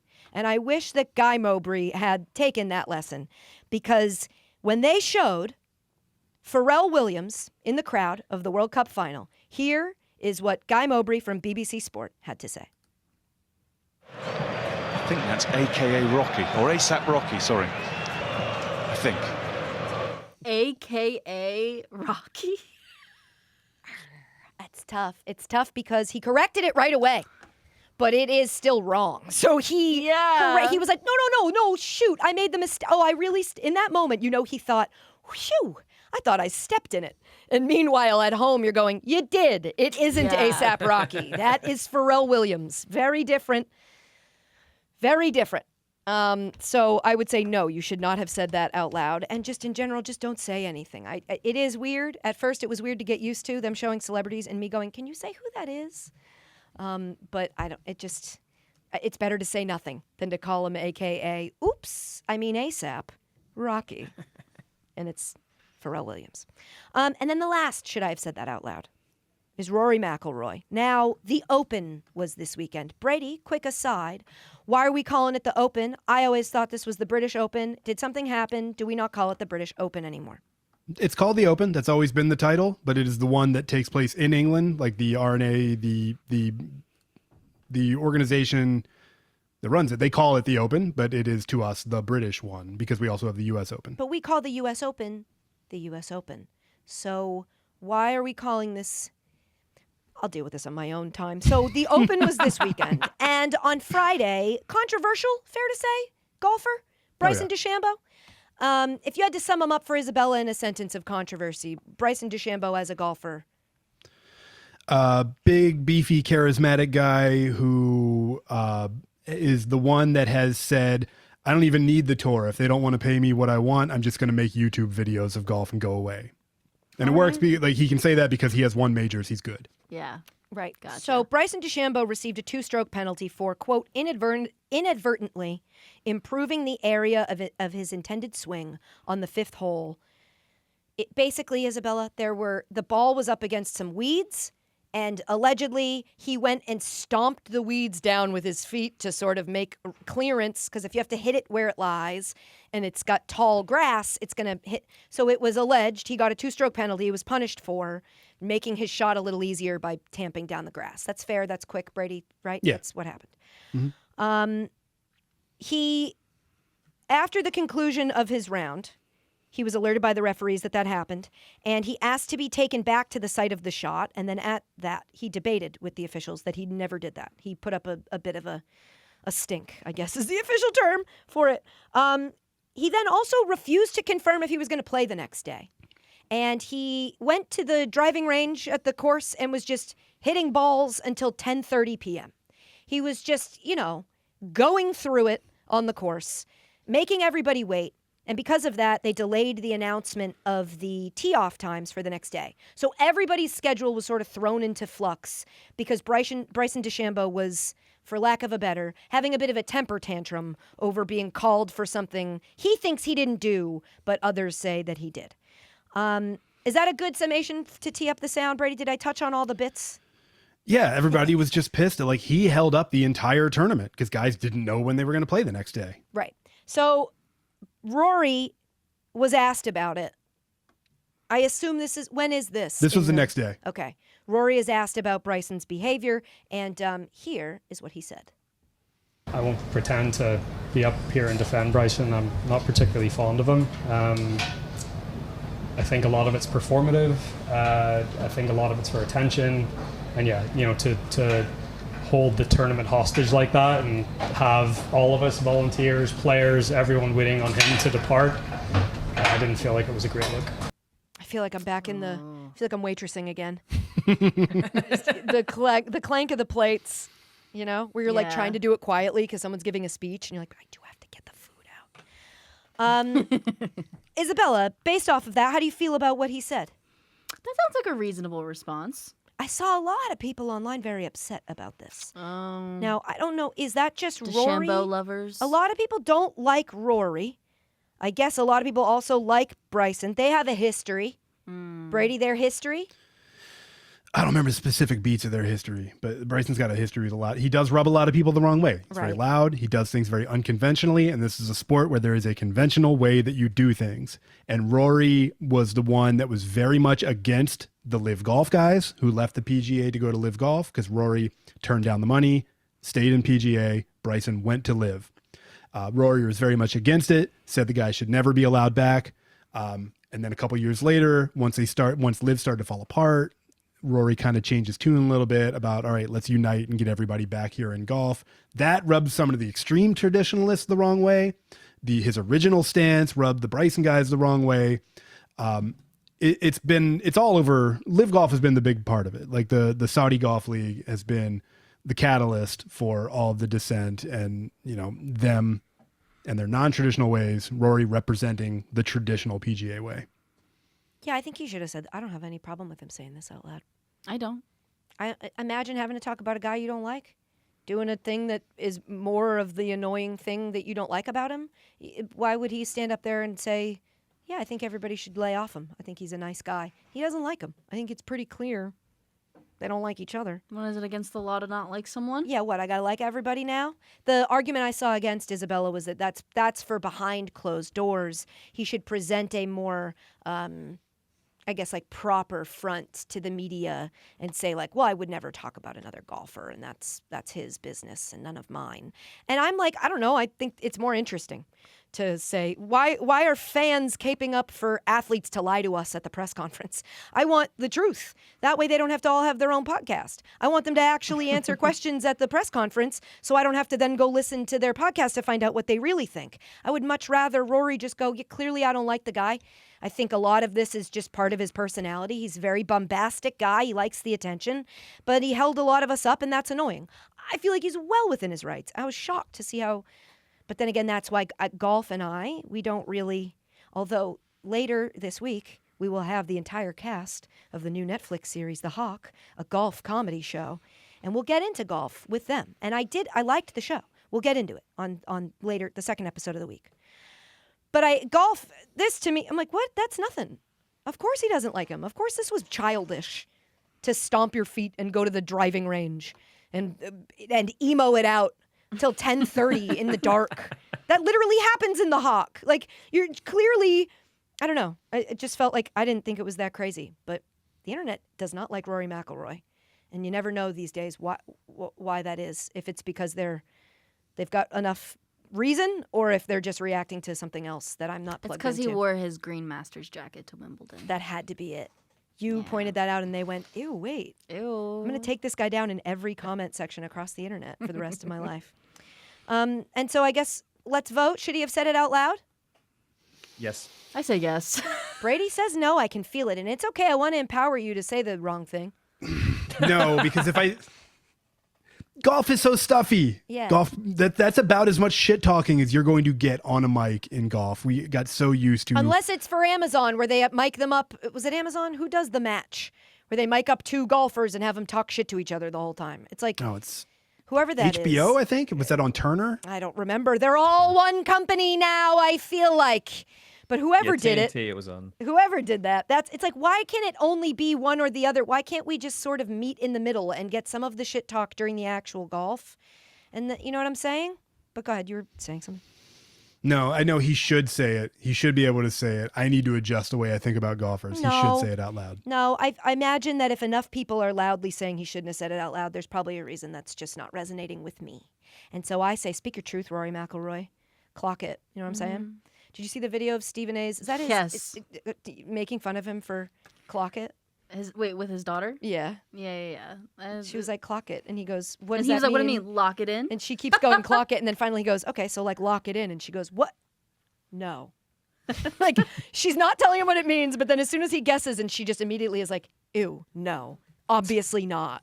I love it. Man, I those love clips it. are so funny. It's so great. It's like exactly what I need to watch a Stephen A. clip is just watching a young girl who's embarrassed by him go like, stop. And he's like, okay, it's like I don't know, something about it heals something. So in funny. me. There's one clip from it where she's just like, she's talking about, I think they might be talking about something related to Love Island. I'm just assuming. But she's saying something along the lines of like, oh, sometimes people are just like compatible and blah, blah, blah. And then he goes like, what makes them compatible? What makes them compatible? And she's like, why are you yelling? And it's so funny. And they just shut each other up. It's hilarious. Yeah, it's great. It really is. Shout out to, what's her name? I should say. Samantha. Samantha. Shout out Samantha. You're doing the Lord's work, girl. We don't have a ton of time left. I do want to just mention really quickly that the Red Sox are hot. The Red Sox are at time of recording, it's not even, they're on a historic win streak. I'm sure by the time you're listening to this, it has ended. But it at least got to 13 games. Heading into a series against Brady's Baltimore Orioles, who at also one on point a heater. Were on an 8-game? Seven as of recording. 7-game win streak. And then Isabella, just really quickly, 13 or 7, which is more? What? Which is bigger? Which number's bigger? Oh, 13. Right. So Isabella says we're better. Can't we both be happy that we're both back in the playoff race? Just got on it. Yeah. I'll celebrate both teams just running it back, not letting the Yankees and Rays run away with the division. It is crazy to win 13 in a row and be just above 500. It has it really speaks to the type of season that the Red Sox were having, that they're breaking even now that they've won this many in a row. Things are heating up. The trade deadline still exists. August, whatever, 3rd? 3rd. And so it's like, in the back of my mind, I still feel like the Red Sox could go, we're sellers. What do you mean? And so I don't know. And I also have a name I wouldn't mind them selling due to some off the field stuff that they've been engaging in that's been annoying me. But I would never call for a player's job, so I won't be mentioning. Does his name rhyme with Batman? No. Oh, okay. Whose name does rhyme with Batman? Chapman. Oh. I'm sorry, Batman. Chapman would be their most likely. Okay, chat, let us know. Does Batman rhyme with Chapman? Chapman. I wouldn't have thought so. I wouldn't have thought so, Chapman. Chris quietly said. Batman. Batman. It'd be Batman. Was it Like John Grantland Batman. or Grantland, by the way? Grantland. Grantland. Because Grantland Rice was the writer. I said Grantland. Just land of the Grant. But anyway, no, you can always get rid of Chapman. Did you see he brought his grandma on the red carpet for the All-Star game? Very risky. Very risky to bring the boob you honked on your Instagram story to the red carpet. Now I have to ask. What? We definitely told you this about Aroldis Chapman going live on Instagram and like squeezing his grandma's tit and her being like, please stop. And him being like, oh yeah. And everyone's like, I do what not the remember fuck? this. Yeah, it's the funny bad about Chapman. He has not funny bad about him as well. So whichever reason it is, I wouldn't mind him being off my team. Not who I was thinking of, though. I was thinking of Duran. You would think I wouldn't, and I liked him as a player. He just seems to not be able to. I don't like what he said about one of the podcasters I listened to. He was like very mean and he like body shamed him in a way I didn't find warranted. And so, I don't know. I'm just I feel like every day it's something new with him. But I don't know. Well, the problem is he's also not good right now. I know. So no one wants him. Isn't that You can't cool? trade him away. Also, you is just Tristan hope that Cass Roman is Anthony dead? What's going on with the Red Half your Sox team in is general? dead. I There's six. You have a whole starting rotation hurt, half a lineup hurt, and somehow this team's ripping off a dozen wins. I saw a headline: Roman Anthony has yet to swing a bat in his rehab. I'm like, who is on this team? And yet they're at least making it happen a little bit. Everybody's hurt. Sonny Gray's been doing better than we thought. Peyton Tolley rules. I love him. If they were to get rid of him at the deadline, I will stop rooting for the Red Sox. I'm dead. I just want it on wax. I will quit. I've said before, there's nothing they can do to make me quit them. I will quit them for good. For at least 5 years. I will quit them. Maybe not for good. Just for at least 5 years. Chris, while we're talking about this, you saw Fever Pitch for the first time this weekend. First time ever on Friday night. What did you think? It was all right. Fever Pitch. My wife didn't really like it all that much, but I thought it was pleasant. Now this is Drew Barrymore, Jimmy Fallon. Jimmy Fallon, Correct. famously a Yankees fan. Now we've discovered that. Posed as take away some of the shine as away. a Red Sox fan, and he goes, and this actually ended up happening, Isabella, the year that the Red Sox actually finally won the World Series. They had their greatest postseason run, and they broke the curse. So the timing of the filming of it worked out perfectly for the actual movie that was unfolding in real life. But I haven't watched it in a while. Does it hold up? You said your wife didn't like it. Yeah, she didn't really connect with it in any sort of way. I thought it was pleasant. I thought it was exactly what I was sort of looking for on a Friday night. Yeah. You know what I mean? Like it's just like a very simple old movie. You know. Yeah. Yeah. It was nice. Did you watch the English version? Haven't seen the English version yet, but I did add it to my letterbox. Which one came first? English version. English version. Oh. With Colin Firth, right? Yeah, the original pun. That came Firth. The original pun was pitch, fever pitch that's on a soccer field. Says you. Okay. Don't condescend to us. We knew that. All right. So you liked it enough. Yeah, I thought it was Great. good. Fantastic. Now I gotta watch it. I really don't know that it. I don't know. Have you seen big Summer part of Catch? pop I'd watch culture. Summer Catch first, Isabella. No, I've never seen that. I think you'd really like Summer Catch. Yeah. Summer Catch is good. That's more up your alley. Freddie Prinze Jr. Yeah. Ethan Embry also, I believe, in Summer Catch. No, Matthew. You're thinking of Matthew Lillard. Matthew Lillard. Sorry, I love him. Matthew Lillard. He's Yes, so funny. He's great. Also, Jessica Biel. Yeah. Yeah. A lot of people don't remember Jessica Biel in that movie. A lot of people do remember. She's on Yeah, a lot she's of the people main remember. girl. A lot I of think people that's remember. kind of the most of the. Oh, A lot of Brittany people Murphy's remember. in it. Yeah. I think you'd like it. You should watch it. Again, Okay. I don't know if this holds up either. It's been a while, but I remember being like I watch it. Cape I'm like, Cod Katie, League, what the baseball. hell? Yeah. Yeah. And then, okay, lastly, a segment we've sort of done before and maybe danced around. I'm calling it Let's Tell-a Isabella, where we catch Isabella up on some lore in sports that maybe she doesn't know because she is a sports newbie. This weekend, I saw a tweet from Rex Ryan. Rex Ryan, former head coach of the Jets, just a guy, Now he's on ESPN, I think. He went to an Ella Langley concert. Are you guys familiar with Ella Langley? I don't think so. I know of her. She's sort of everywhere all of a sudden. That song, did she do the She's from Texas, I Can Tell? Yeah, by Texas. the What's way. the Texas? Choosing Texas. I've never seen this woman a day in my life. She's she's newer, right? Okay. Overnight sensation. She's big with men. Men fans of Ella Langley call themselves Ella's Fellas. And she's just she's having a moment right now. So Rex Ryan went to Ella Langley's concert, and he tweeted this. Look, I've been around football my whole life. I've coached in Baltimore, won a lot of games. He was a defensive coordinator for the Ravens, Isabella, and seen some incredible performances. But let me tell you something. Ella Langley had Baltimore in the palm of her hand tonight. As the kids say, I'm officially an Ella fella. I don't make the rules. And it included a picture of her and also a picture of him in an Ella's Fellas t-shirt. Okay. Okay? Rex Ryan. Sounds like a supervillain. In 2010, we used to have a website called Deadspin. It was a blog. Are you familiar with Gawker? No. It was like a blog for sports, but it had like an edgier, it wasn't ESPN. It was more of like outsiders that are not part of the establishment that cover sports news a little bit more with like an internet slant, a little grittier. Deadspin is who came out with the story about Manti Te'o, which I also think she doesn't know. And Deadspin in 2010 made public Rex Ryan having allegedly a foot fetish.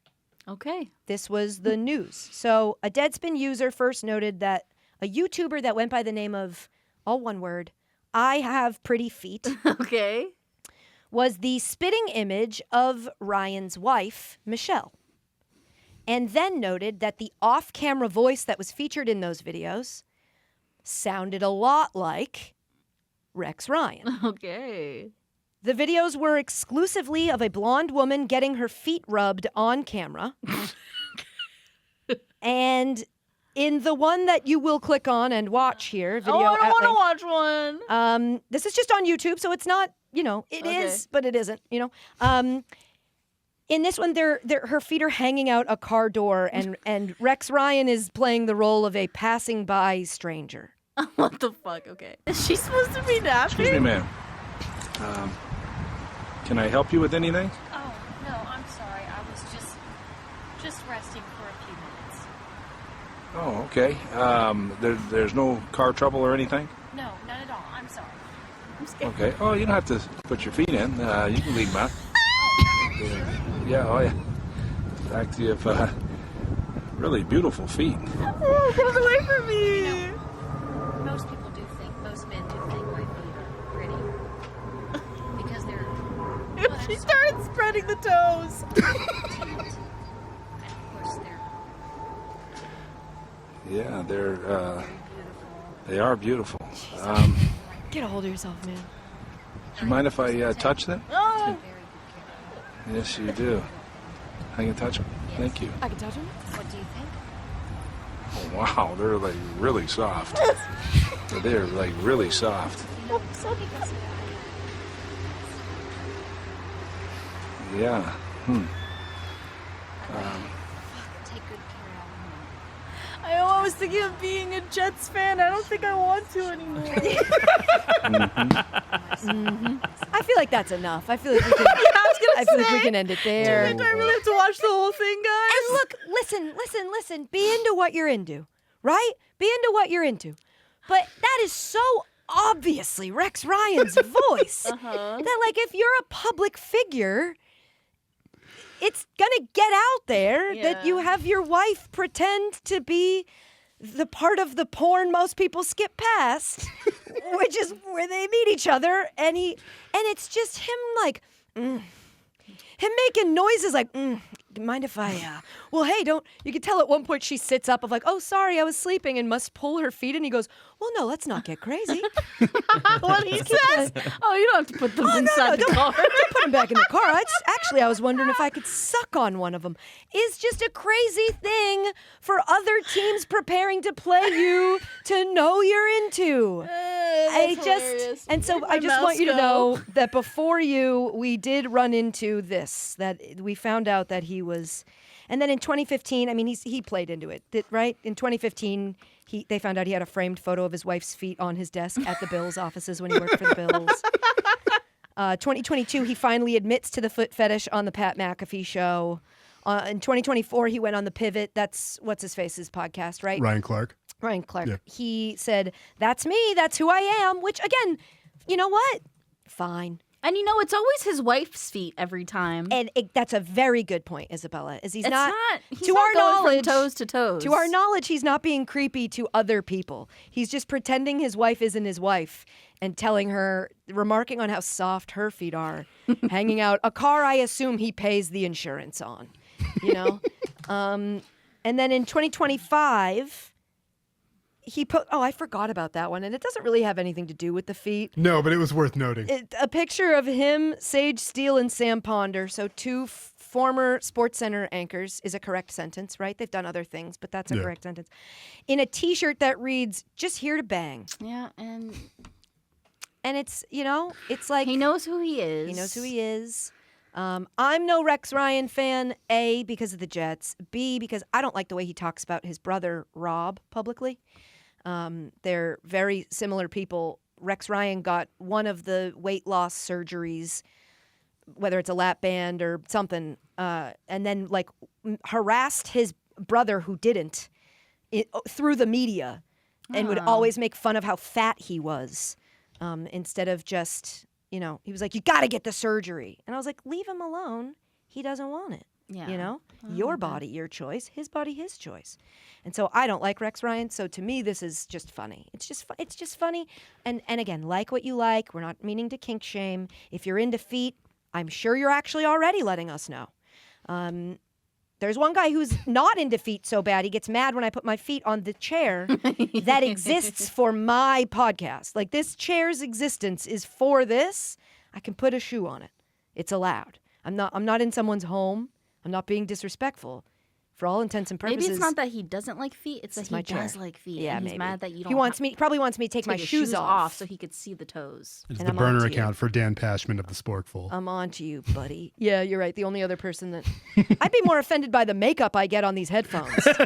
It's just my face makeup gets right on the ears of... That's more offensive. So Isabella, Rex Ryan was into feet, and we used to have a sports media where that would just come out and we could all kind of laugh at it for a little bit. Oh, I wish I was present. I know. But at least you got it now because... That was great. Let me tell you, what I name it? Let's Tell-a Isabella. We did it. We told Isabolda.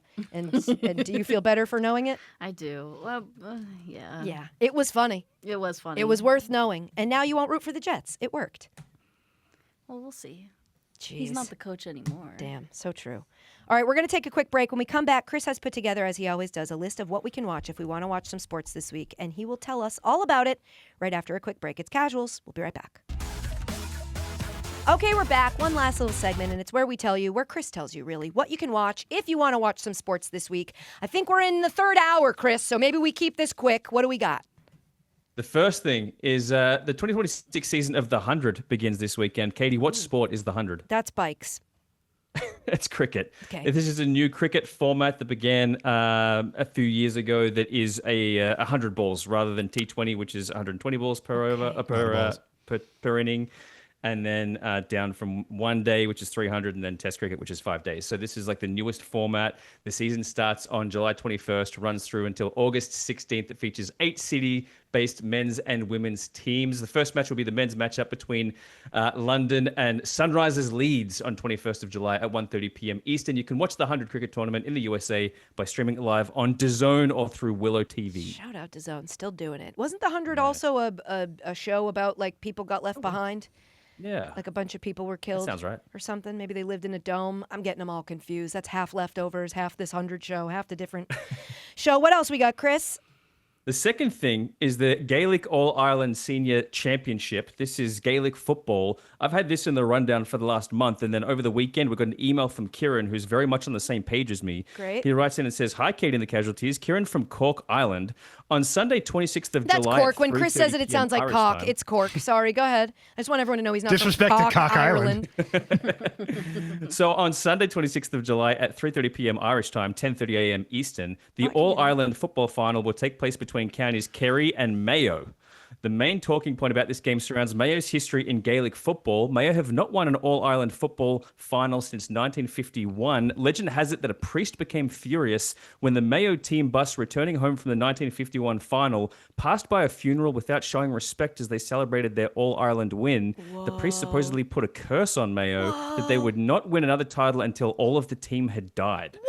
All remaining members of the team had died by 2023. This will be Mayo's 12th appearance at the All-Ireland football final since the curse, after they lost 11 previous finals. So it will be interesting to watch to see if they can finally break the curse. Hope you get a chance to watch. And you can watch that on the GAA Plus streaming platform. That was a great tease. This is their first time at the finals since they're all dead. That's kind of bleak to say. Since the 1951 team have all died. And that was time for them all to be dead, or that they all were tragedies? 1951, they're probably born in like the late 20s, you would say. So are they just sitting around waiting for the last one to die? No, Like he's that dead. feels dark. They're all But dead. like before he did, were they like, all right, this curse will finally be lifted. Can you hurry up and fucking die already? now we can win. And now we can see. I'm very interested to see that. And of course, showing the respect the priest wanted them to show the cemetery they drove past was that he wanted them to say bunny, bunny, bunny, bunny, bunny until the end, and then they say rabbit. Did anybody else used to do that when you drive past the cemetery? No.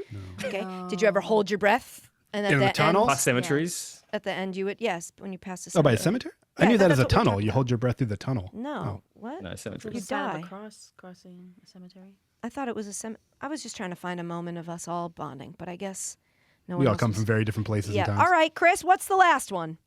The X Games League Championship in New Orleans. So from Friday, July 24th through Sunday, July 26th, the X Games will be at Caesars Superdome in New Orleans. And the X Games are doing this new format where it's essentially a league throughout the summer. So it's a co-ed team-based competition featuring 4 city-branded teams that compete throughout the summer. This event marks the thrilling climax of the first ever summer season where 4 city-based clubs, Los Angeles, New York, Sao Paulo, and Tokyo, will compete for a share of a $5 million prize pool. This weekend, we'll showcase 18 medal competitions across elite skateboard, BMX, and Moto X disciplines. You can stream those competitions live across X Games digital platforms. So this is like a unique take on the X Games genre, and it seems to be pretty popular this weekend. Yeah, I was gonna say I've heard a lot of people talk. I will say more people than usual chattering about the X Games as they go on. So that's a good one. I'm glad you put that in there. I'll actually. And we've go had check people that out. email in about it, send some voicemails in about it. So there's definitely some interest in it. The interest is there, and the sports are cool. Listen, the X Games before everything else, became all the stuff that it's like. The X Games was always the crazy sports doing crazy stuff. So they were always fun to watch and like brought to you by Mountain Dew, which I love. So yeah, I'll tune in. Isabella, you ever watch any X Games? No. It's like BMX, and Oh, and cool. skateboarding. It's all the like X Games, all the sports you would think are like, we're like sport, but we're like cool, like road sport. Oh, I might like that. Yeah, I think you would. I think you would like it quite a bit. Speaking of, did you see the Odyssey? Anybody here seen the Odyssey I'm going yet? to. Not yet. I'm going to. You bought tickets? Yeah. It's 70 that millimeter. crazy to see it that far Yeah. out. But you got to see it because I keep seeing the clips of them getting cut off. I don't want to see half a movie. You got to see it on the big IMAX screen. Yeah. And it's like I got to wait in line to go to the theater. It's wild. Yeah, no, I bought these tickets like a month ago. Yeah, I got to do that and probably see it in 3 months. Okay. But all right, so no one's seen it, but I hear it's good. Everybody seems like to think it's good. That's it for a podcast. I don't know. I just wanted to connect with my friends real quick before we go. Like I said, another one coming later this week with the heavy hitters on the cast of The Hawk. It's a golf comedy show, sports comedy, hard to pull off, and we'll talk about it on the podcast. I think they do a decent job. 30-minute comedy, 10 episodes, available now on Netflix. We'll get into it with that whole cast, Will Ferrell, Molly Shannon, et cetera, et cetera. We'll see that on Thursday, and we'll have everything else that has happened in sports since then. And surely there'll be a lot, so we fill 6 whole hours with it. We love you. We mean it, and we'll see you later in the week. Bye.